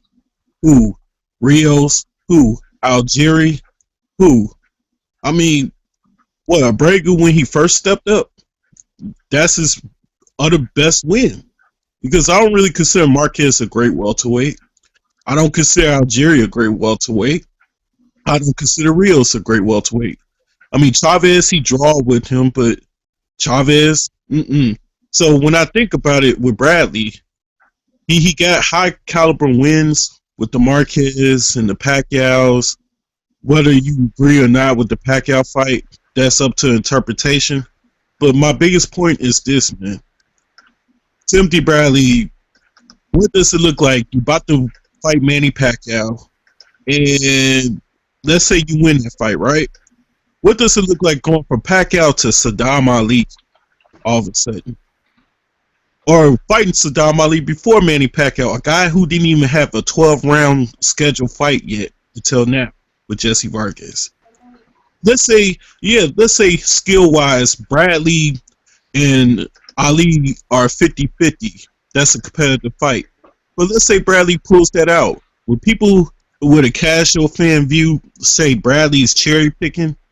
Will he really get the credit that he deserves if he did win that fight, considering the caliber of opponent, skillful wise, and the pedigree that Ali has as an amateur fighter? No, because people don't know shit about Saddam Ali yet either. But they know about Timothy Bradley, whether it's good press or bad press. So I say to myself like this, man, how in the hell did Saddam Ali get ranked that high, but he hasn't had a 12-round fight yet? But now his first 12-round fight is when Timothy Bradley told Jesse Vargas, like, hey, if you want a rematch with me, Vargas, you're gonna have to take on Saddam Ali. So he didn't have to have Saddam Ali problems. And Bradley was slick enough, and Aron probably helping him behind the scenes to make the WBO like the WBA, from super champion to regular champion and all that crap. And now all of a sudden Timothy Bradley gets a money fight, and he can just wrestle around, not have to worry about Saddam Ali for a minute. And let's say Jesse Vargas ironically does beat Saddam Ali. Now he has to get annoyed and get bothered by Jesse Vargas all of a sudden again. So Timothy Bradley needs to find a fight eventually where he can unify a belt if he gets past Manny Pacquiao. And if he gets past Pacquiao, I'm either looking for a unification bout, because really fighting Jesse Vargas for the second time or Saddam Ali is a bit let down compared to, coming from fighting Manny Pacquiao. A Kell Brook will be a doable fight after a Manny Pacquiao, if he beats Manny Pacquiao. And that's all I got to say. Hey, well, so listen to this, yeah. Like, so is that his fault, or is that to do with Bob Arum not dealing with Al Heyman and the rest of the guys? I mean, he's only putting the guys in front of him that Bob Arum allows him, and he's a fighter. I mean, and if they look, if Saddam Ali and them guys they go on to be something, then you might get some pros, but they're only the opponents they allowed him. I mean, the Kell Brook don't want it. The Kell Brook don't want it. They got offered the fight, and I think Tim Bradley's doing the right thing, man. Stay up the top, let the young guys beat each other up and pick them off. I mean, that's what it's about. When you've earned your stripes, you don't have to go back.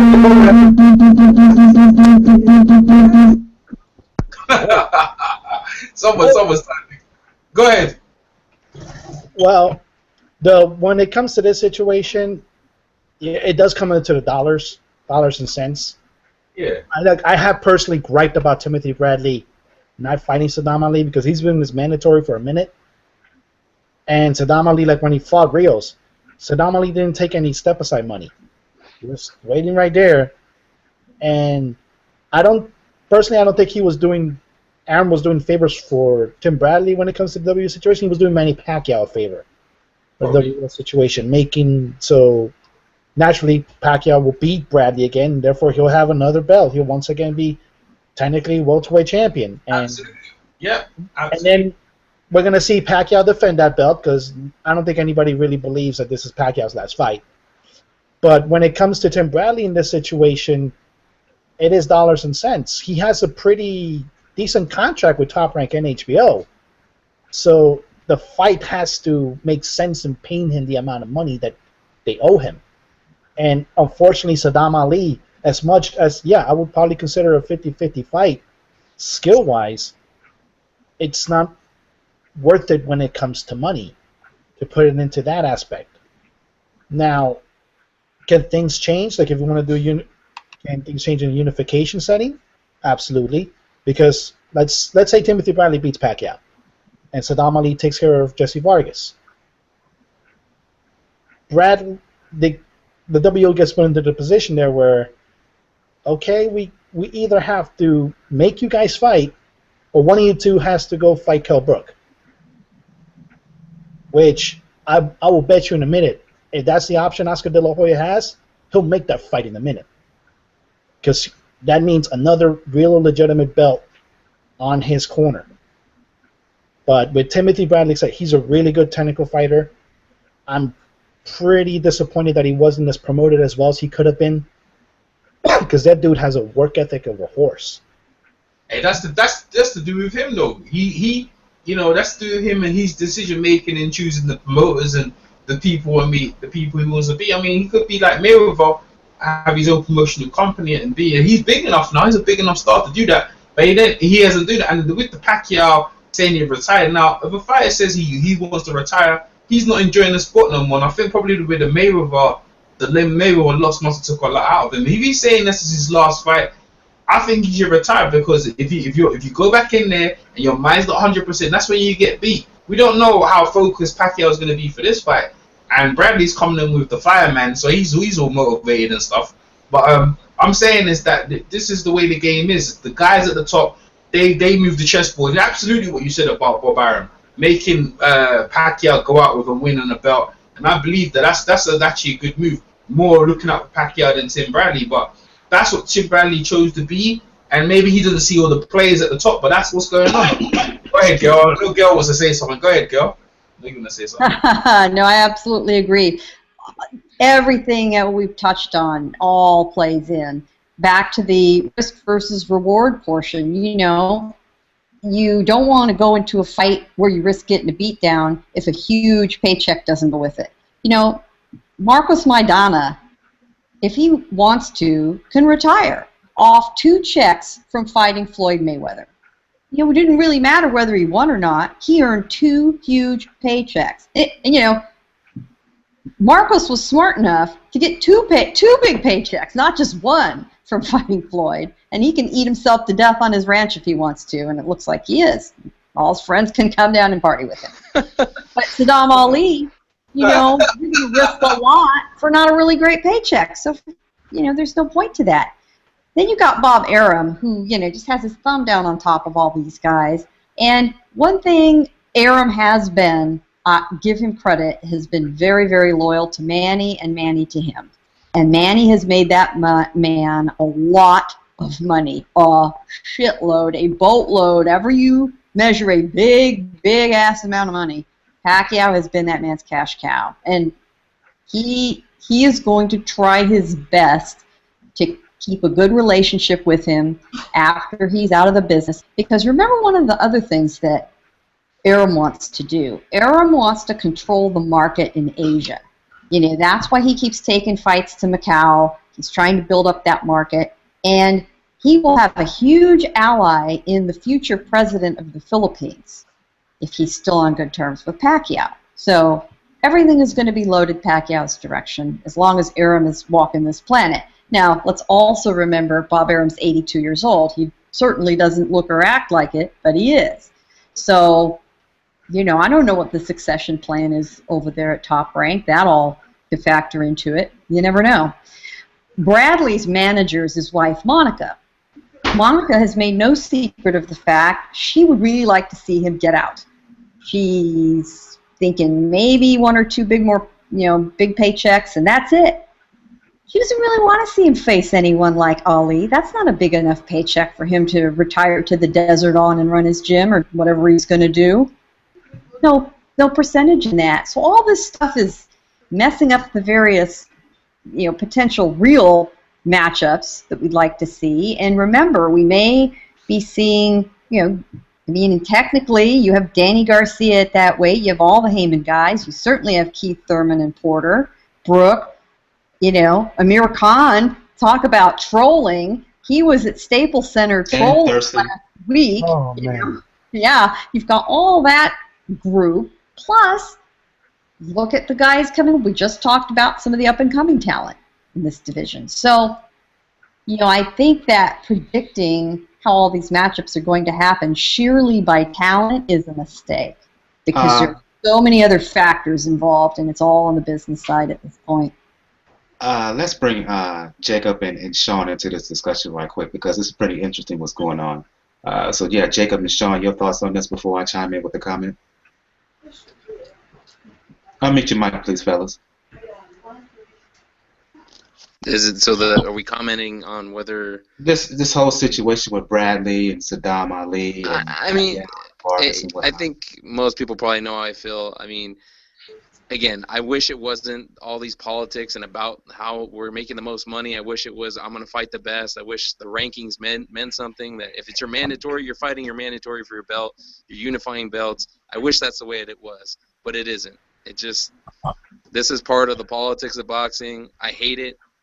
We don't get to see the best fight the best in their prime because they're not forced to. It is all about promotions and money and this and that.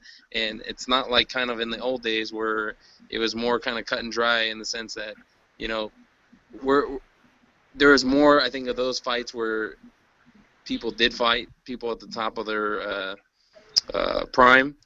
But I don't know. I don't know too much to say about it. I did have one question for Dill though, in the sense that does a 12-rounder define whether or not you should be able to fight somebody else? I mean, I didn't understand that whole thing. Man, if you're going to get a championship fight, at least have 1 or 2 or 3 12-round fights. I mean, yeah, you can throw out the Leon Spinks, example, yada. But we're talking about a guy with more than almost 20 fights and stuff. If you can fight somebody on the caliber of Timothy Bradley, I mean, for a title, you never had a 12-rounder. I just don't see why Bradley should take you seriously. So, who's that? Why does a 12-rounder, whether you find a 12-rounder or not, define whether you should get a fight? I mean, if you're willing to fight and you want to get in the ring, I mean, what if he knocks him out in 2 rounds? I mean, if you're better than the guy, does that mean you should get a fight because you've had a 12 rounds? It's a certain principle. It's a certain principle that Dill is talking about. You mentioned, to quote what you need, there are levels to this. Traditionally, even to a certain extent now, you will raise yourself up to, 4, 6, 8, 10 rounds, and then you would have a significant bout and a 12-round bout in order to get a title shot. But could we agree that this would be a competitive fight? No, I agree with you. But you see, the reason why you don't have to have a 12 round. Look, Mike Tyson, all of his career was knocking out guys. The reason why he's talking about a 12 round, just to know that you've got it, you don't have to worry about, I think, deals with it. But you don't have to. I agree with your point. You don't have to have that, and it's a good fight. You don't have to have that, but it helps with your experience. Yes. You know, it helps with experience. That's what it comes down to. But I agree, you don't have to. A lot of guys, they were knocking guys out, and you'd have to go 12 rounds for. Remember, it's the hurt. If I can knock a guy out in 2 minutes, why do I need to go 12 rounds for? But it helps in terms of talking about stamina and building your stamina. But you don't have to. You don't need to. So I agree. You don't need to go 12 rounds. It would be nice if he could, but it doesn't matter. He's gonna get in there. He's gonna find out anyway against a championship fighter. So you don't have to. I get those point. Like I get those point about 12 rounds. Like 12 rounds, people automatically align that with championship. Like you're in a championship level fight to get in 12 rounds. That used to be the marker. You may not really need One it. of the markers. You may not really need it because you already know you're coming in with a really good amount of experience and a 12 round. And if this is your first 12 round fight, you got to show it at some time. And like I said, this could have been a non-title fight, but like I said, right now, so they made it a title fight. So you won't need a 12-round fight if you hit the guy in his jaw straight away and get knocked out. So you don't have to worry about that. And that's what you'd be going for. But it's in terms of like stamina and conditioning. Maybe the fighter might need it, but you don't have to. In my opinion, you don't have to in this day and age. But that's my take. Let's give Dylan a moment here to respond. Can I ask Jacob one question then? So your same logic, right? Do you think Errol Spence deserves a shot at somebody like a Kell Brook or Danny Garcia right now? Do I think that Spence deserves a shot at Danny Garcia? Danny Garcia or Kell Brook? I mean, to me, if a fighter wants to challenge himself and he's highly ranked, and it's gonna make a good fight, and the guy can possibly win that fight, even if it doesn't go full 12 rounds, why not? I want to see the best fights. I want to see the best fight the best. I want people to challenge themselves. I don't care how long it lasts. I don't care if they've had experience. Everybody mute, please. So Dill can while Jacob and Dill talk. Continue on, Jacob, and then you follow up, Dill. Yeah, but Dill swings vibrating though. He needs to mute himself until he talks. I don't know when people gonna call me. That just happens. But just mute and then just comment. Go ahead. Dill, Jacob, continue on. Yeah, but what I'm gonna ask is like this, man. Like a lot of guys in the past, they had to put in that work to get a title shot. So you mean to tell me just because a guy is promised and he got the skill level, he just deserves to get a title shot just automatically, and a guy or a high caliber that put in the work automatically gets a guy who didn't put in the work that he had to put in to pay his dues. Just give him the shot, and he might get the glory, and he did it at a shorter cut and shorter range than he does. I mean, that just doesn't serve right. I think Ali needs more seasoned fights, more seasoned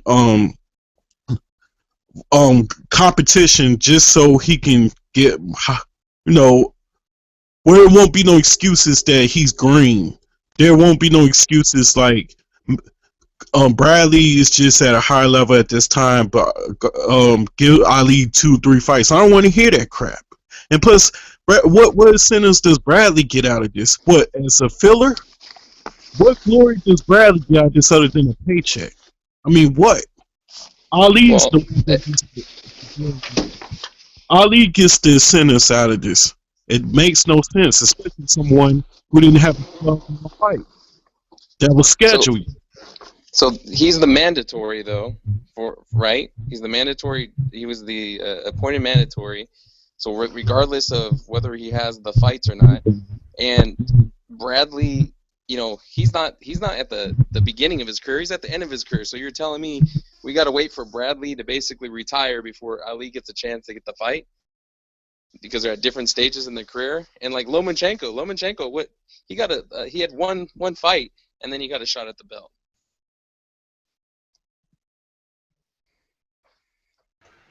In Lomachenko's case, Jacob in Lomachenko's case, it was one of the weird stipulations where he flat out demanded. No, it wasn't that. It was through his amateur career. Yeah, he basically fought some semi-pro bouts beforehand. EJ, he demanded it. He wanted to sign a top rank when he said, "No, but you go sign a top rank if there you go. A world title shot by my third fight." That's but there you go, Bob Arum. This is the whole point. It's the power. Look, man.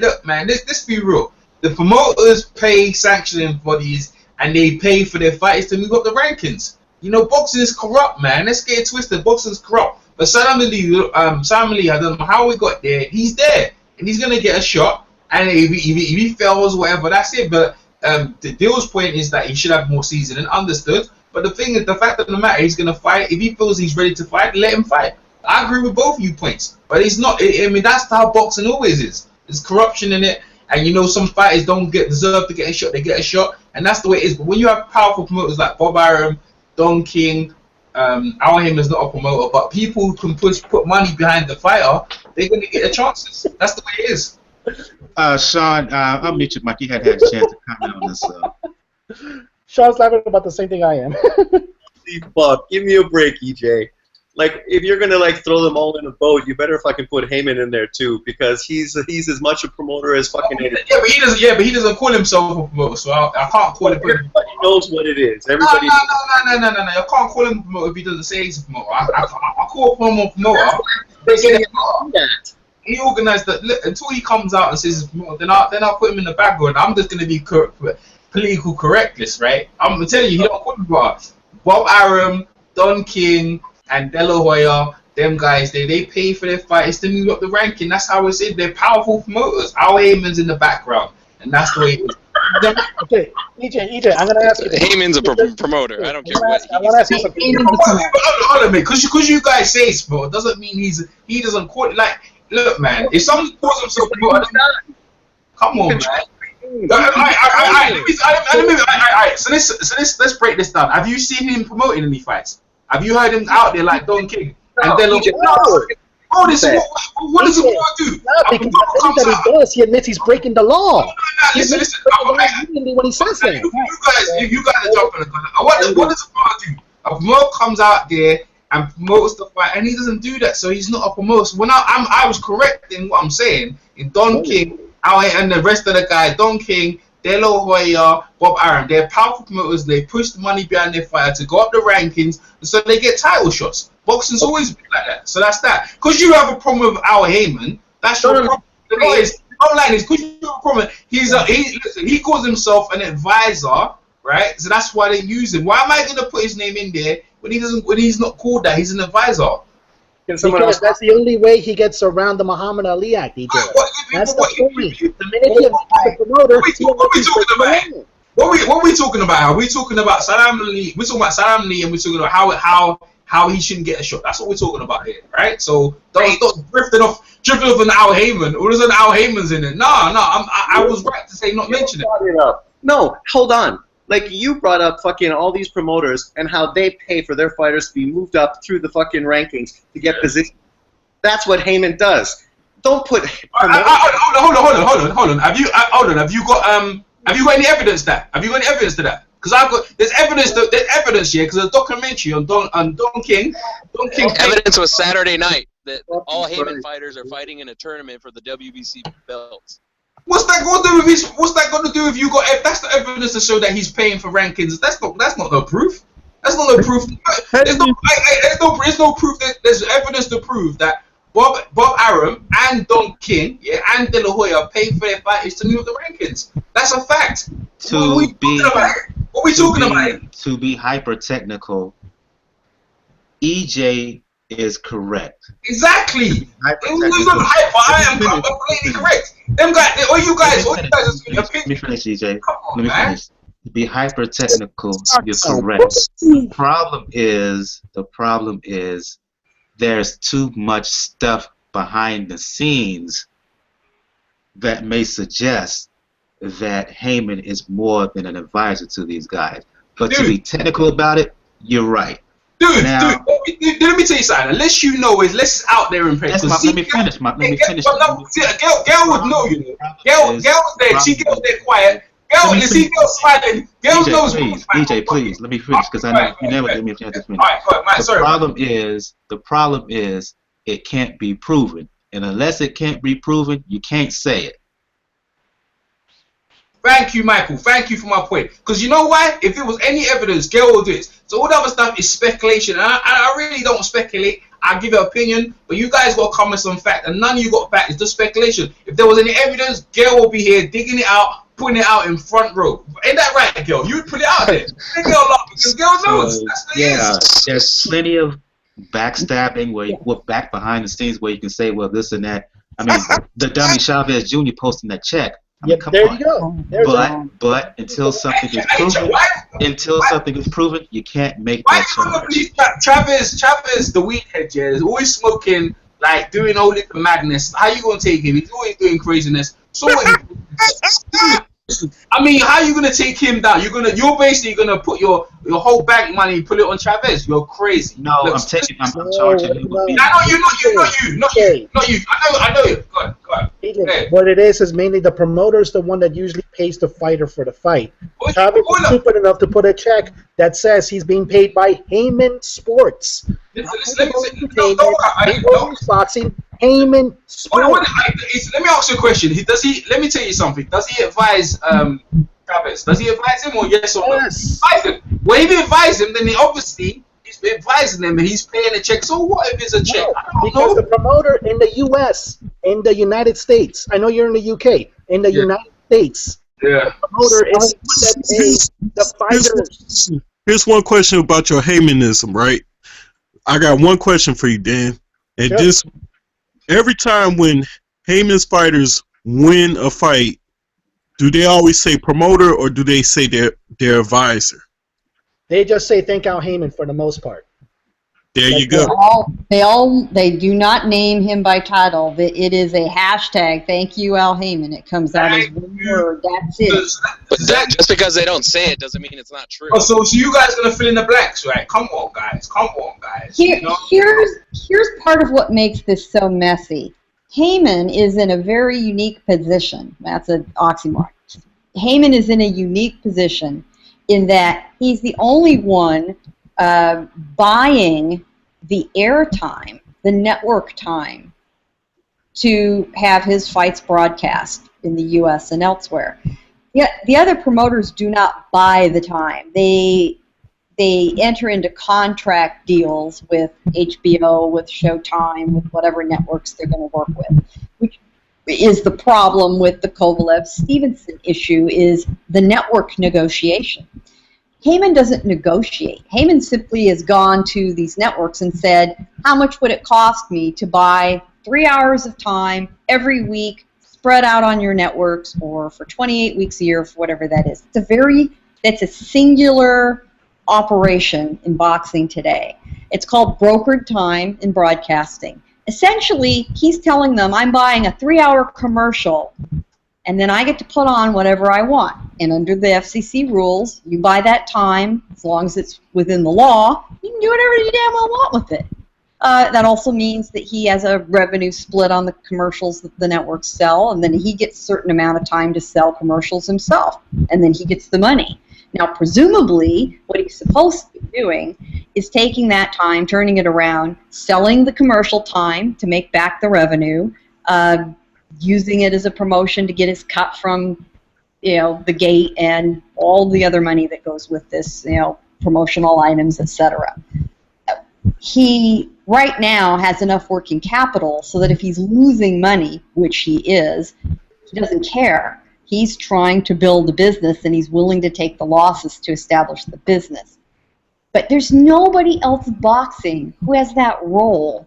That's what makes us all, wrinkle our foreheads trying to figure out what's going on. And it's a private business. It's not publicly traded. So he doesn't have to report a damn thing about his business. He doesn't have to tell us anything about it. Others are regulated in the United States, and they've got to report their business dealings. Heyman can avoid that. And so the truth is, we do not know what he's up to. We have no idea. And in an era where everybody just sort of has no filter and talks, Heyman is smart enough to keep his damn mouth shut, keep out of the public eye. He rarely is ever given interviews. So anything we have to say about Al Heyman and his business is absolutely speculation because we don't know. Right. We can all guess. We can all presuppose, if it looks like a duck, but we don't know. We have no idea. You go. So this is you guys talking like it's fact, yeah? You know what I'm trying to say? That's everyone's opinion. But let me tell you something. This is fact right here. If you ever want to see Al Heyman, like front row and center, check out the Jermaine Taylor fight versus Ronald Winky Wright. Is it Ronald Winky Wright? No, is it Ronald Winky Wright. I think he's front row of that fight. And you'll see Al Heyman there. You'll see his expression in that fight when it's going backwards and forwards, man. That is very telling of the man, of what kind of man he was. This is before he blew up. So check that fight out. You see him front row, and you see Al Heyman. Then you can have a real good study of Al Heyman. But up until that, girl's right. It's all speculation. And that's why I didn't put him in the promoter bracket. Thank you very much. And Michael, sorry I interrupted Michael. I just got carried away. Now, what we may learn more because of this lawsuit filed about the venue issue that Top Rank has filed, Aram's filed. That is going forward. I mean, Heyman is a smart guy. He's an attorney. That sucker could drag on for years until we get to the point where Aram's dead, nobody cares, Heyman's business is done. Who knows? If he's smart, he'll just drag it out as long as possible. And with civil cases, it could take years. Yep. And why would the non-guilty have to drag something out? No, Jacob, that's the nature, unfortunately, of these lawsuits. The discovery process of these lawsuits can take a very, very long time because it requires it's not. Yeah, it's not necessarily because he's guilty. It's because he doesn't want to share any of his business secrets. Court proceedings are public record. And, the one thing that Heyman does not want to do is divulge the inside of his business operation to his competitors. That's why he doesn't want to go into court. That's why a lot of business people don't want to go into court. Guilt or innocence, honestly, they could give a shit whether they're guilty or not. In civil court, it really isn't guilty or innocent like in a criminal. They just don't want their public record. They just don't want their public record. They do not want their dirty laundry and their secrets, their operational proprietary business secrets aired. So one of the ways you try to avoid that is you try to wait out your opponent. And if you've got more money, it's a lot easier because you've got squads of lawyers figuring out ways to continue, ask for more things, more depots, more paperwork. You could, if you're smart, you could tie this stuff up until someone else runs out of money. And That's very, very common. That could be Heyman too, because the financial company that is helping him is Waddell and Reed. It's a mutual hedge fund. Yeah, let's move on. He's got all the money in the world to, absolutely bury the other side and wait him out. I mean, if I'm advising him, that's exactly what I tell him to do. Yeah, let's move on. Let's move on. And before I move on, leave it up to all these dudes, all of us dudes, arguing back and forth. And it takes the only woman here on the panel to sum everything up and crystallize it perfectly clear for everybody. And to that dude, this is a side note, girls know who I'm talking about. To that dude who responded to Raging Babe and basically claimed that for other women, to get to the top, to get inside information, they basically have to drop their drawers and sleep around. I hope you're listening to the show and what you just heard from Gail the last 10, 15 minutes. Now let's move on and talk. Let's talk Kovalev and Pascal's two fighting happening this weekend in Montreal, I believe. Rematch of a bout that took place last year. Kovalev won by stoppage. You dropped the bombshell early, EJ. I'm going back to you. Unmute your mic, brother. You said that you think that Pascal was going to win. You talked about the psychological aspect beforehand, but you was also mentioning some technical things, I believe, that you saw that you think that Pascal can do differently. Speak on that, brother. Yeah, he's just basically, this is what you try and do. Kovalev is very good at controlling range. He will control the distance, and he'll basically that, and then he sets up his shots. So for Pascal to be successful, you need him to you need Kovalev to exchange with you, and that's what Pascal likes. He likes a dogfight with he did it with Calf Roach, and that's how he likes it. He likes it in there, backing on Freddie Roach. Suits that style. So for you to get an exchange with him, he has to try and get you angry, and that's what he's doing. He's just playing a psychology game, getting in Kovalev's trainer, his head. You can see there's dissension because I didn't even know that Kovalev only made his training 3 weeks ago. They've only been training for 3 weeks. What's he been doing the other time?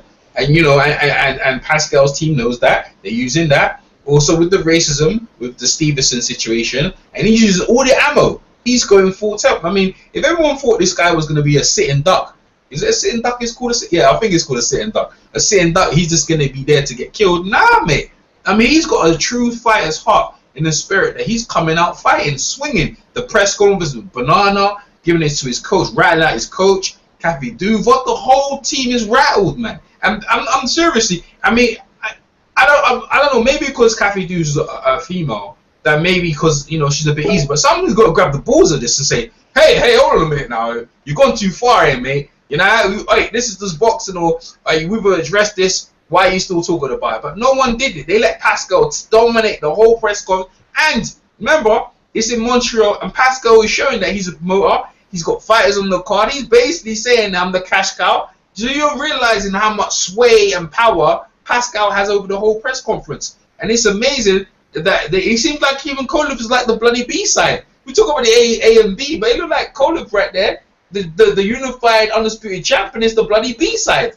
And that's amazing. And these sort of things can come to play. If it's going to be a factor in a fight, we don't know. But I definitely know that to get in his head to make Kovalev and his team do something they shouldn't do, so Pascal can exploit that. And I think that's the way forward. If you're a betting guy, bet on the upset. The first upset of this year, Kovalev and Pascal. Pascal gets one over him.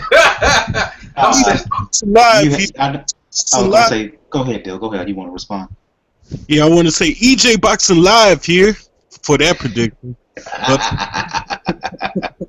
But, hey, he picked Tyson Fury. Never forget. So, yep. That's right. When EJ ain't a bullshitter, when he believes in his shit, he believes in his shit. That's right. He knows it. But I watched that news conference as well, and EJ, here's what I think. And I'd like the other guys here to weigh in who had a lot to say about the Kovalev racism situation. What Kovalev's done, he's done. We all know it. We've seen it. We've discussed it. He can hardly argue or smack down Pascal for what he did yesterday because he's got to own what he did. And if he engages, all he does is call attention again to his bad actions. So he was in no position to get in Kovalev's face when Pascal decides, and the way it was done, he had obviously thought it through. It was very clever. Pascal starts off by saying, I got up a little bit late this morning. I was in a little bit of a rush, but I didn't want to be late, so I didn't eat breakfast. And I'm kind of hungry right now. Next thing you know, from under the table, he pulls out a whole bunch of bananas, right? And starts talking about, do you guys you want a banana here, Kovalev? That's right. Bananas are only for black people. So he offers one to John David Jackson. Everybody's laughing and yucking it up. Then he starts making a little more of a point with Jackson that, if you are letting a guy like that in your gym, you're complicit in his activities. You're complicit in what he said. That's where Jackson had a real issue with Pascal and said, hey, Sergey may say things that come out the wrong way, but if I thought he was a racist, I wouldn't be in his corner. Then he and Pascal did get into it. Kovalev cannot take the high road here. Kovalev has said what he said. So he has to sit there and shut up and take it. That's the only thing he can do. Duva too. They're in no position to argue with Pascal over this, and so it was smart. They just had to sit there, eat it, say nothing. Kovalev, when he spoke, he did not take the bait. He couldn't. He just couldn't engage. So Pascal had free rein to go after it. And he said, it doesn't matter, whether he called Adonis a monkey, and on Saturday he's going to see that I'm not a monkey, I'm a gorilla. Good for him. That's a good tactic to, as EJ said, it's smart of him to try to get in Kovalev's head. But I think at the news conference, Kovalev just had to sit on his hands. He can answer in the ring. He can let all that fuel him. Both of them can let their furious anger toward each other fuel them. Now, what I thought was very interesting is at the end of the fight, after they'd said their piece, you expect them to do the face-off, pose for the pictures, and all that. Apparently, they had planned not to do a face-off because these guys are so angry with each other. They didn't want to risk any scuffle, which they've certainly had before. So they were not planning to do a face-off. And then Pascal said, well, no, why aren't we doing let's do a face-off. So Kovalev was like, well, shit, I guess we're doing a face-off. So they handled it. It was a little uncomfortable, but they didn't get into it. They didn't mouth off. They didn't smack each other. They didn't have to be pulled apart. It all went down fine. But Pascal is smart to play this card. And it also goes to something else that's important. Kovalev has really never amassed a loyal fan following. Now, Pascal has a huge following in Montreal. I mean, win or lose, he'll still fill the arenas in Montreal. He'll still fill the Bell Center for the next fight he has. I mean, it doesn't even matter who it is. His fans are loyal. We all admire Kovalev. We enjoy watching him. Do any of us say he's our favorite? Do people follow him from city to city? Could he headline by himself and pack an arena? Not yet. No. He's going to need to beat Stevenson, or he's going to need to beat Ward, or he's going to have that next level fight. But he does not have that loyal fan following, and when he gets himself in trouble by doing stupid stuff on Twitter, there's no one to back him up. Absolutely. Let me update for those who are new to the show, or folks who, because I have folks who do listen to the show, who listen to the podcast, who are not necessarily boxing fans. What happened was last year there was negotiations for Kovalev and the aforementioned Adonis Stevenson, who we mentioned earlier. They fell through. In response, Kovalev with the Twitter with his son holding a T-shirt of I think it was a monkey or a gorilla or a chimp, and he made this. On the shirt, he said that gorilla or chimp was Adonis Stevenson. Caused a lot of uproar, particularly within YTBC. Myself included. I had some comments on it. The excuse Kovalev used at the time was that he just didn't know better. I didn't buy it then. I don't buy it now. And to John David Jackson, he was complicit. To EJ Boxing Live's point, his response was weak, in my opinion. And what Pascal is doing now is basically rehashing that incident, rehashing the fact that John David Jackson was complicit. He really didn't say anything emphatic about it. Neither did Kathy Duva. She was just like, it was just something, blah, blah, blah. Let's move on. She really didn't address it. And well, she can't defend it. That's why. Right. And to EJ's point, she should have nipped it in the bud then. John David Jackson could have said, his statement, well, I don't believe he's racist. Well, that act was. You could have spoke out against the act and still said, he could have spoke out against the act, and he really didn't do it. Right. And as EJ was saying and Gail was saying, Pascal is using all of that in the pre-flight hype about this. But proceed, and everybody else can comment. I mean, to me, I'd love to know your opinion. If I'm John David Jackson, what I do is stand up there and say, you know what? I was very disappointed in him, Yes. Sergey, when I saw this, and we had a discussion, and now he understands the problem. Yeah. Because, Jackson, as the trainer, is in a position in a million different ways to educate his fighter about why you don't pull shit like that. Right. And that would have been an admission that, I know he did something wrong. We've discussed it. Learning has occurred, and it's done. Next. In short, if Kovalev want to use this excuse of cultural differences, which again I don't buy because he's from a part of the world that has a huge right wing element. Just ask black soccer players who play over there, and they'll tell you. Jackson could have said, essentially, we using this as a teachable moment for Kovalev, and the fact that he didn't do it is coming back to bite him big time. Hey, listen, if he gets past, sorry to interrupt Michael and Juco, if he gets past Pascal, listen, you think Ward ain't going to use this? Ward going to go in as well. They're going to keep working him over with this stuff, and I don't know what he's going to do. They're going to have to come out and do something about this shit, because I tell you what, mate, this shit, because everyone's watching this, yeah, and seeing Pascal, people didn't even like Pascal, like, yeah, man, that shit's right, and he's getting support from it. And a big support at that and Kathy Dude, they're feeling the pressure. That's why I feel seriously, like, I don't know how, obviously, if let's say if I was racist to another race, let's say Chinese or any other race, and I say something like that, and I'm in that situation, I'm like, man, this is getting bad now. You know what I'm trying to say? So, and he doesn't speak English as it is already, and Pascal is pouring it on, man. And you know what? Which is best when a fighter, when you have a cause to win. Like Pascal feels like, man, he's fighting. He's fighting for black people. He's fighting for black people's rights, all rights.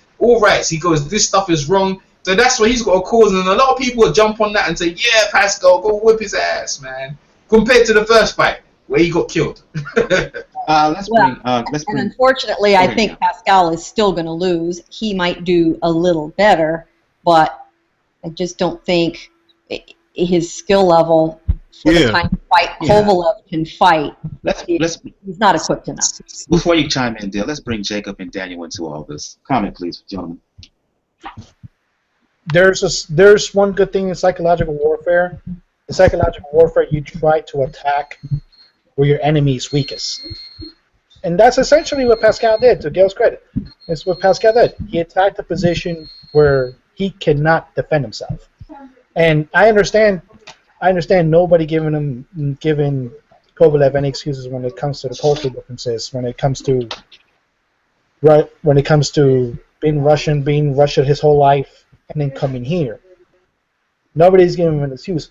The only way you can give him an excuse is if you want to acute to that to just being overall ignorant of American culture or American laws. Like, I think in 1 in 24/7, Kovalev was seen like with his wife and his son and like his baby, and they didn't even have a booster seat. They didn't have a seatbelt. They were just driving, which pretty much like an ignorance of law. But in this case, it's smart for Pascal to do it.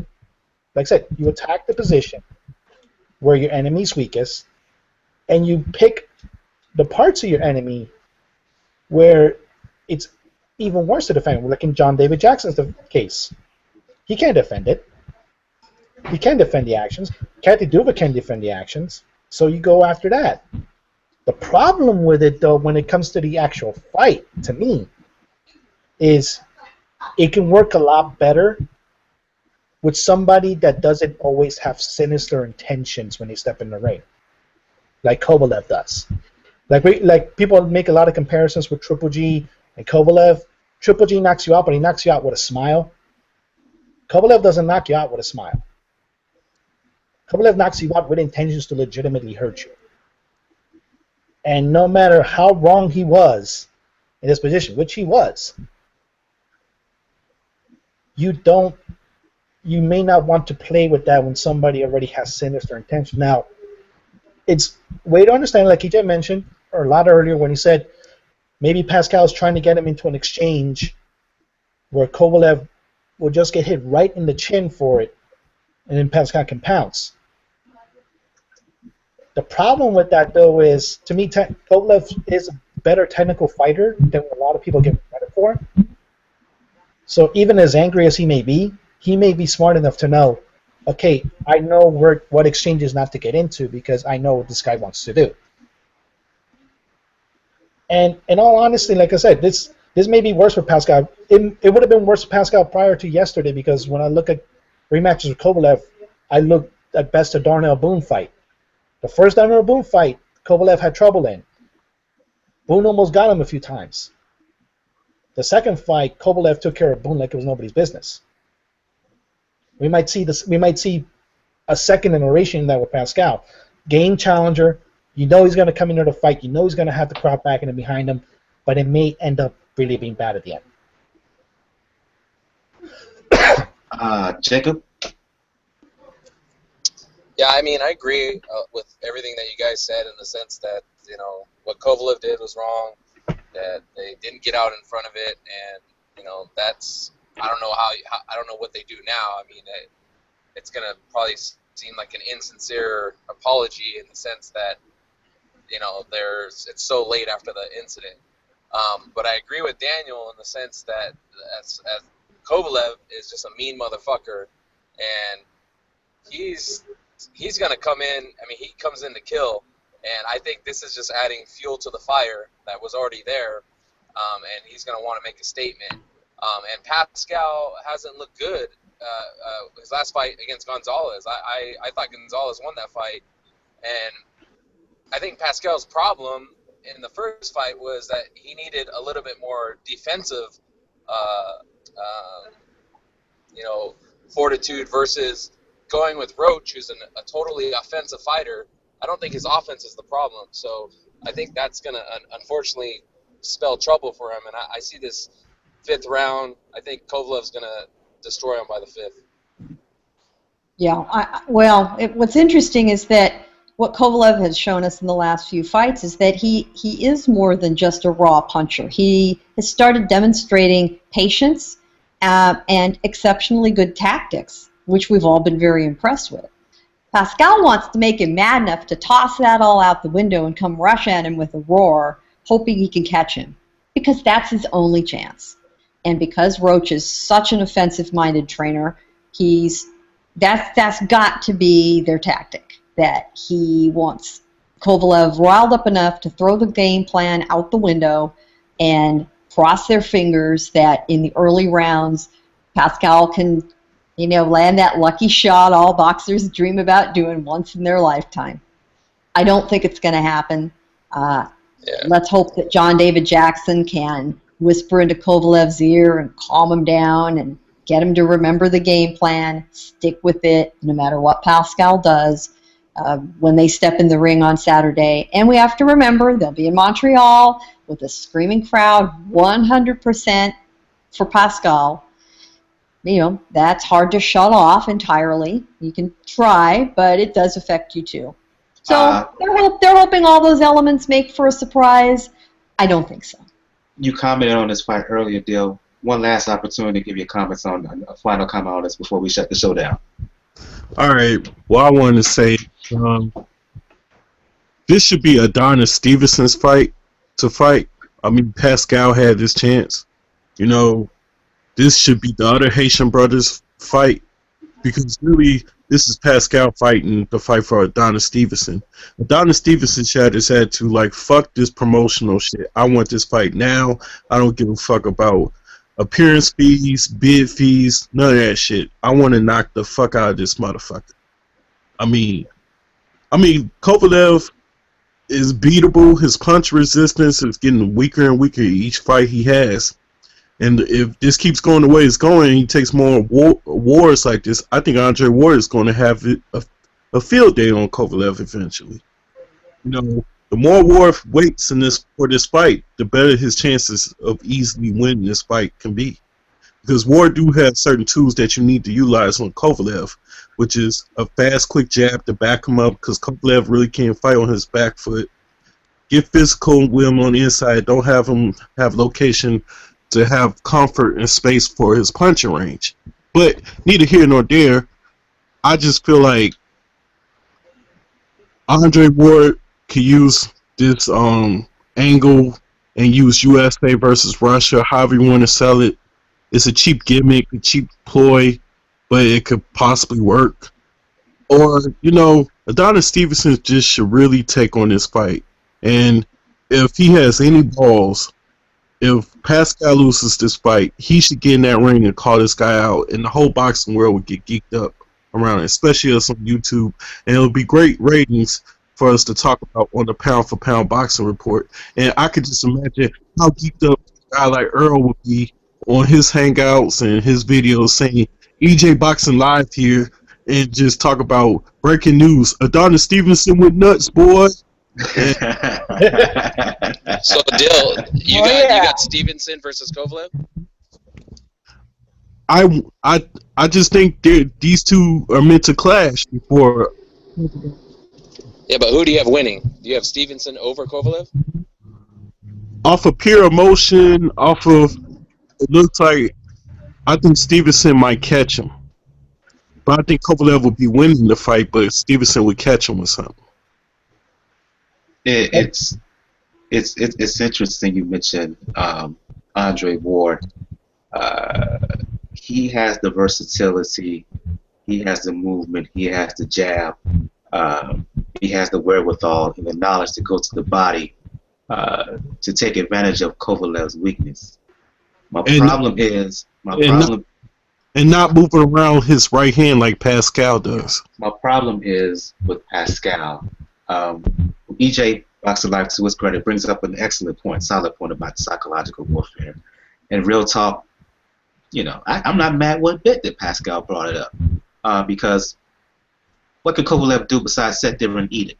The problem with Pascal, he doesn't have the skill set when you break it all down to beat a Kovalev. Pascal's problems, he doesn't go to the body, and you need to go to the body to beat a Kovalev. His jab is not consistent enough. His punch output is not consistent enough. And he tends to fade, not just during fights, but during particular segments of rounds as the fight goes along. And just based pure off skill set and fight itself, because eventually all the emotion is going to wind down as the fight goes along. I just think that Kovalev, given what he did in the first fight, over time, I just think he's going to do the same thing. Now, I could be very well wrong, and EJ Boxing Live going to let me know I'm wrong. I will, man. I will. You know why, yeah? You know what? One reason why, compared to the first fight, it's because he feels like he's fighting racism.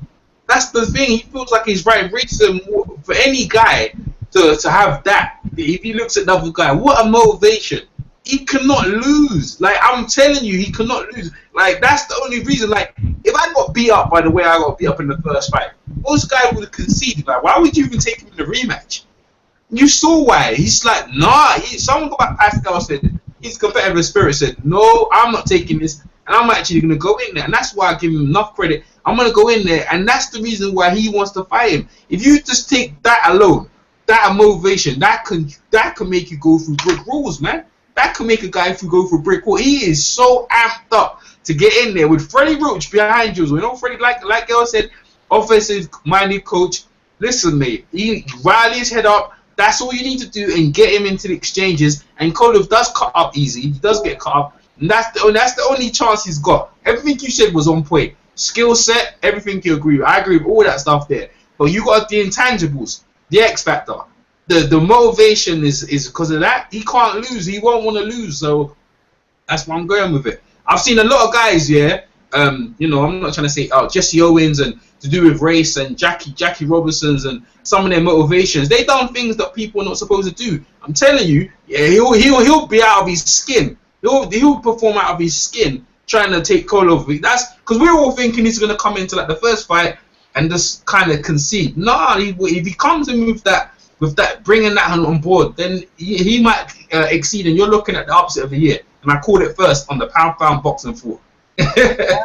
Right here. Well, hey, it's possible. And if all of you saw the interview with Tyson Fury done by HBO's Real Sports, you know, he used the motivation about the bigotry against his people as motivation against Klitschko. At least that's the story he's telling, and I believe that.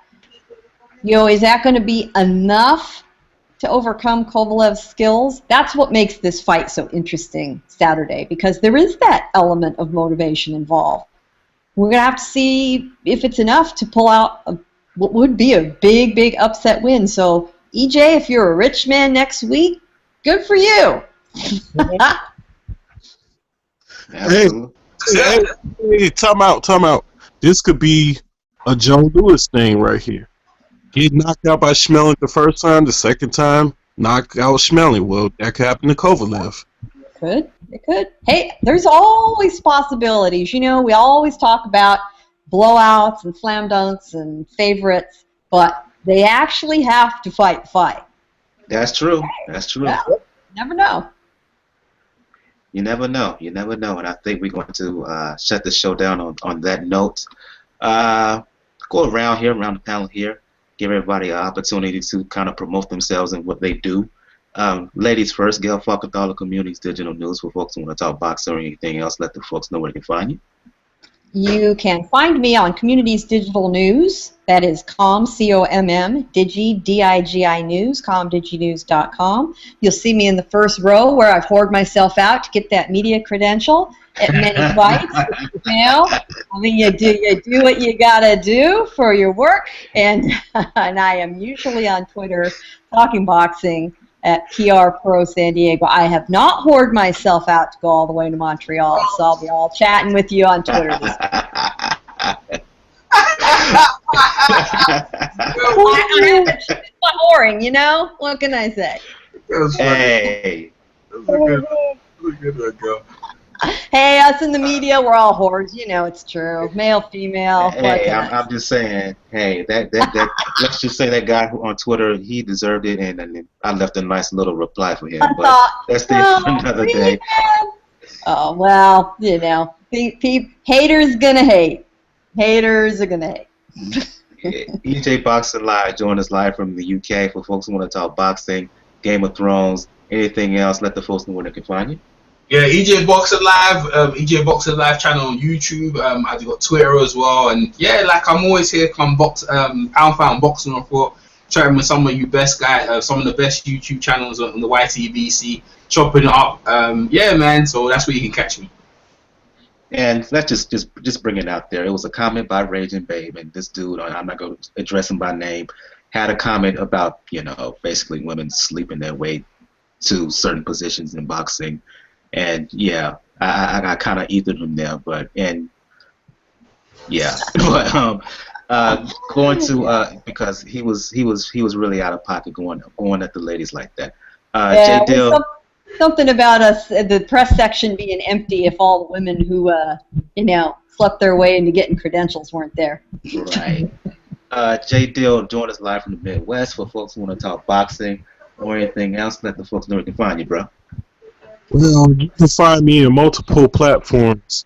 You can find me on Dealtown. You can find me on Bloodfist.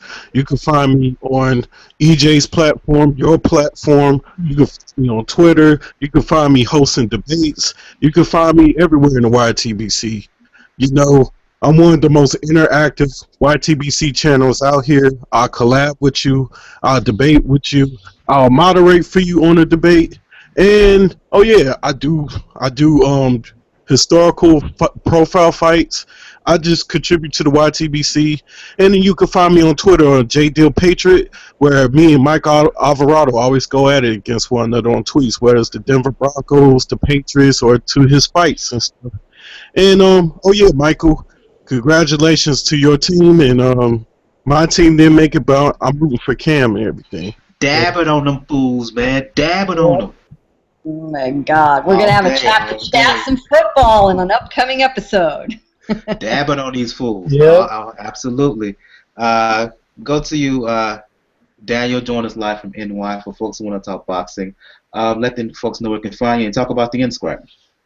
All right, folks. Like I said, you can find me on Twitter at Raucus99, and just to make sure, I actually got the tweet somewhere here, Mike. It really just said boxing needs to do some reforms. One of them is taking away credentials for women that sleep their way to the top. Let's say, or was pressed with the other. I responded, I think, with either this guy did not get a credential, or his girl was creeping on him. That's the only thing I left them right. But like I said, I do have a show on Sundays for the folks for boxing news. They weren't available today. They would have joined us if they did. And like I said, I'll put it on Sundays. We record around 5 o'clock. I usually try to put it up the same day. We're definitely going to talk about, let's say, Kovalev Pascal, the aftermath of that, and any other news that's coming up. And one thing that, like, probably we'll talk about off air, this weird promotional thing that they're doing with Porter and Thurman when it comes to who's actually putting up the fight. Absolutely, absolutely. Jacob Rivera joined us live from the West Coast. For folks who want to talk boxing, let the folks know where they can hit you out. First, I want to thank you, Michael, as always, for the platform for us boxing fans to get on here and talk everything. I also want to wish you good luck. I think Carolina's going to pull it out this week, so go Panthers. You know, I wanted to also say, you know, everybody listen to Daniel's show on Sunday. It's a good show. Joe and Francis, and they do a lot of good stuff there. They talk boxing and kind of get into it all. EJ Boxing Live, I love that guy. He's informative, but he's also super entertaining, funny guy. I like his stuff, so follow him. And then Dill, you know, thank you for your I know we might not agree on some stuff, but I like the debate and I like how you handle yourself, and I enjoy it. I like stuff like that. I think it's good for boxing for people to ask the questions that you ask. I think you have a very thoughtful mind when you're analyzing things. And of course, Gail's a super lady. Goes to all the fights here locally. I saw her at the fights at the last part when she was leaving. But you know, she's a real boxing lady. And then I could be found at JRATM23 on Twitter or on my boxing website, which is jabhookboxing.com, and I usually I have a link up there to all your guys' stuff. So always trying to promote your guys' stuff, tweet it out, and get people to join in and talk boxing. Appreciate it. Thank you. Sean, he had to dip out early. If you're in the YTBC, you know Sean. Love him, hate him, can't stand him. He's all over the place. Just look anyway, Sean Newton. Paul, you gotta watch him. Yeah, he's commenting on stuff. He puts out his own videos. So you know Sean Newton, particularly in the YTBC, you know what it is with him. For folks who want to talk boxing with me or anything else, Brother JR on Twitter, at Brother JR76. And again, you'll find all information about the Pound for Pound Box Report. Just go to the blog page, p4pboxingreport.wordpress.com. If you look to the right of the blog page, find links to find us all over the place: Facebook, Tumblr, G+, Twitter, YouTube, Pinterest, the RSS feed. Find us on Stitcher, Flipboard Magazine, SoundCloud, iTunes, as well as the email address, p4pboxingrpt@gmail.com. On the next episode, I'm just going to tell you right now, it's probably going to be a short show because we're going to do a recap of Kovalev Stevenson 2, and there's really not much going on boxing-wise, really, for most of February until the end of the month. So we'll find something to talk about in the interim.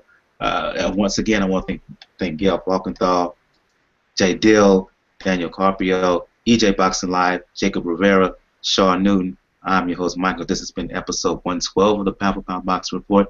You have a good evening. Good night. Good night. Night. Good night.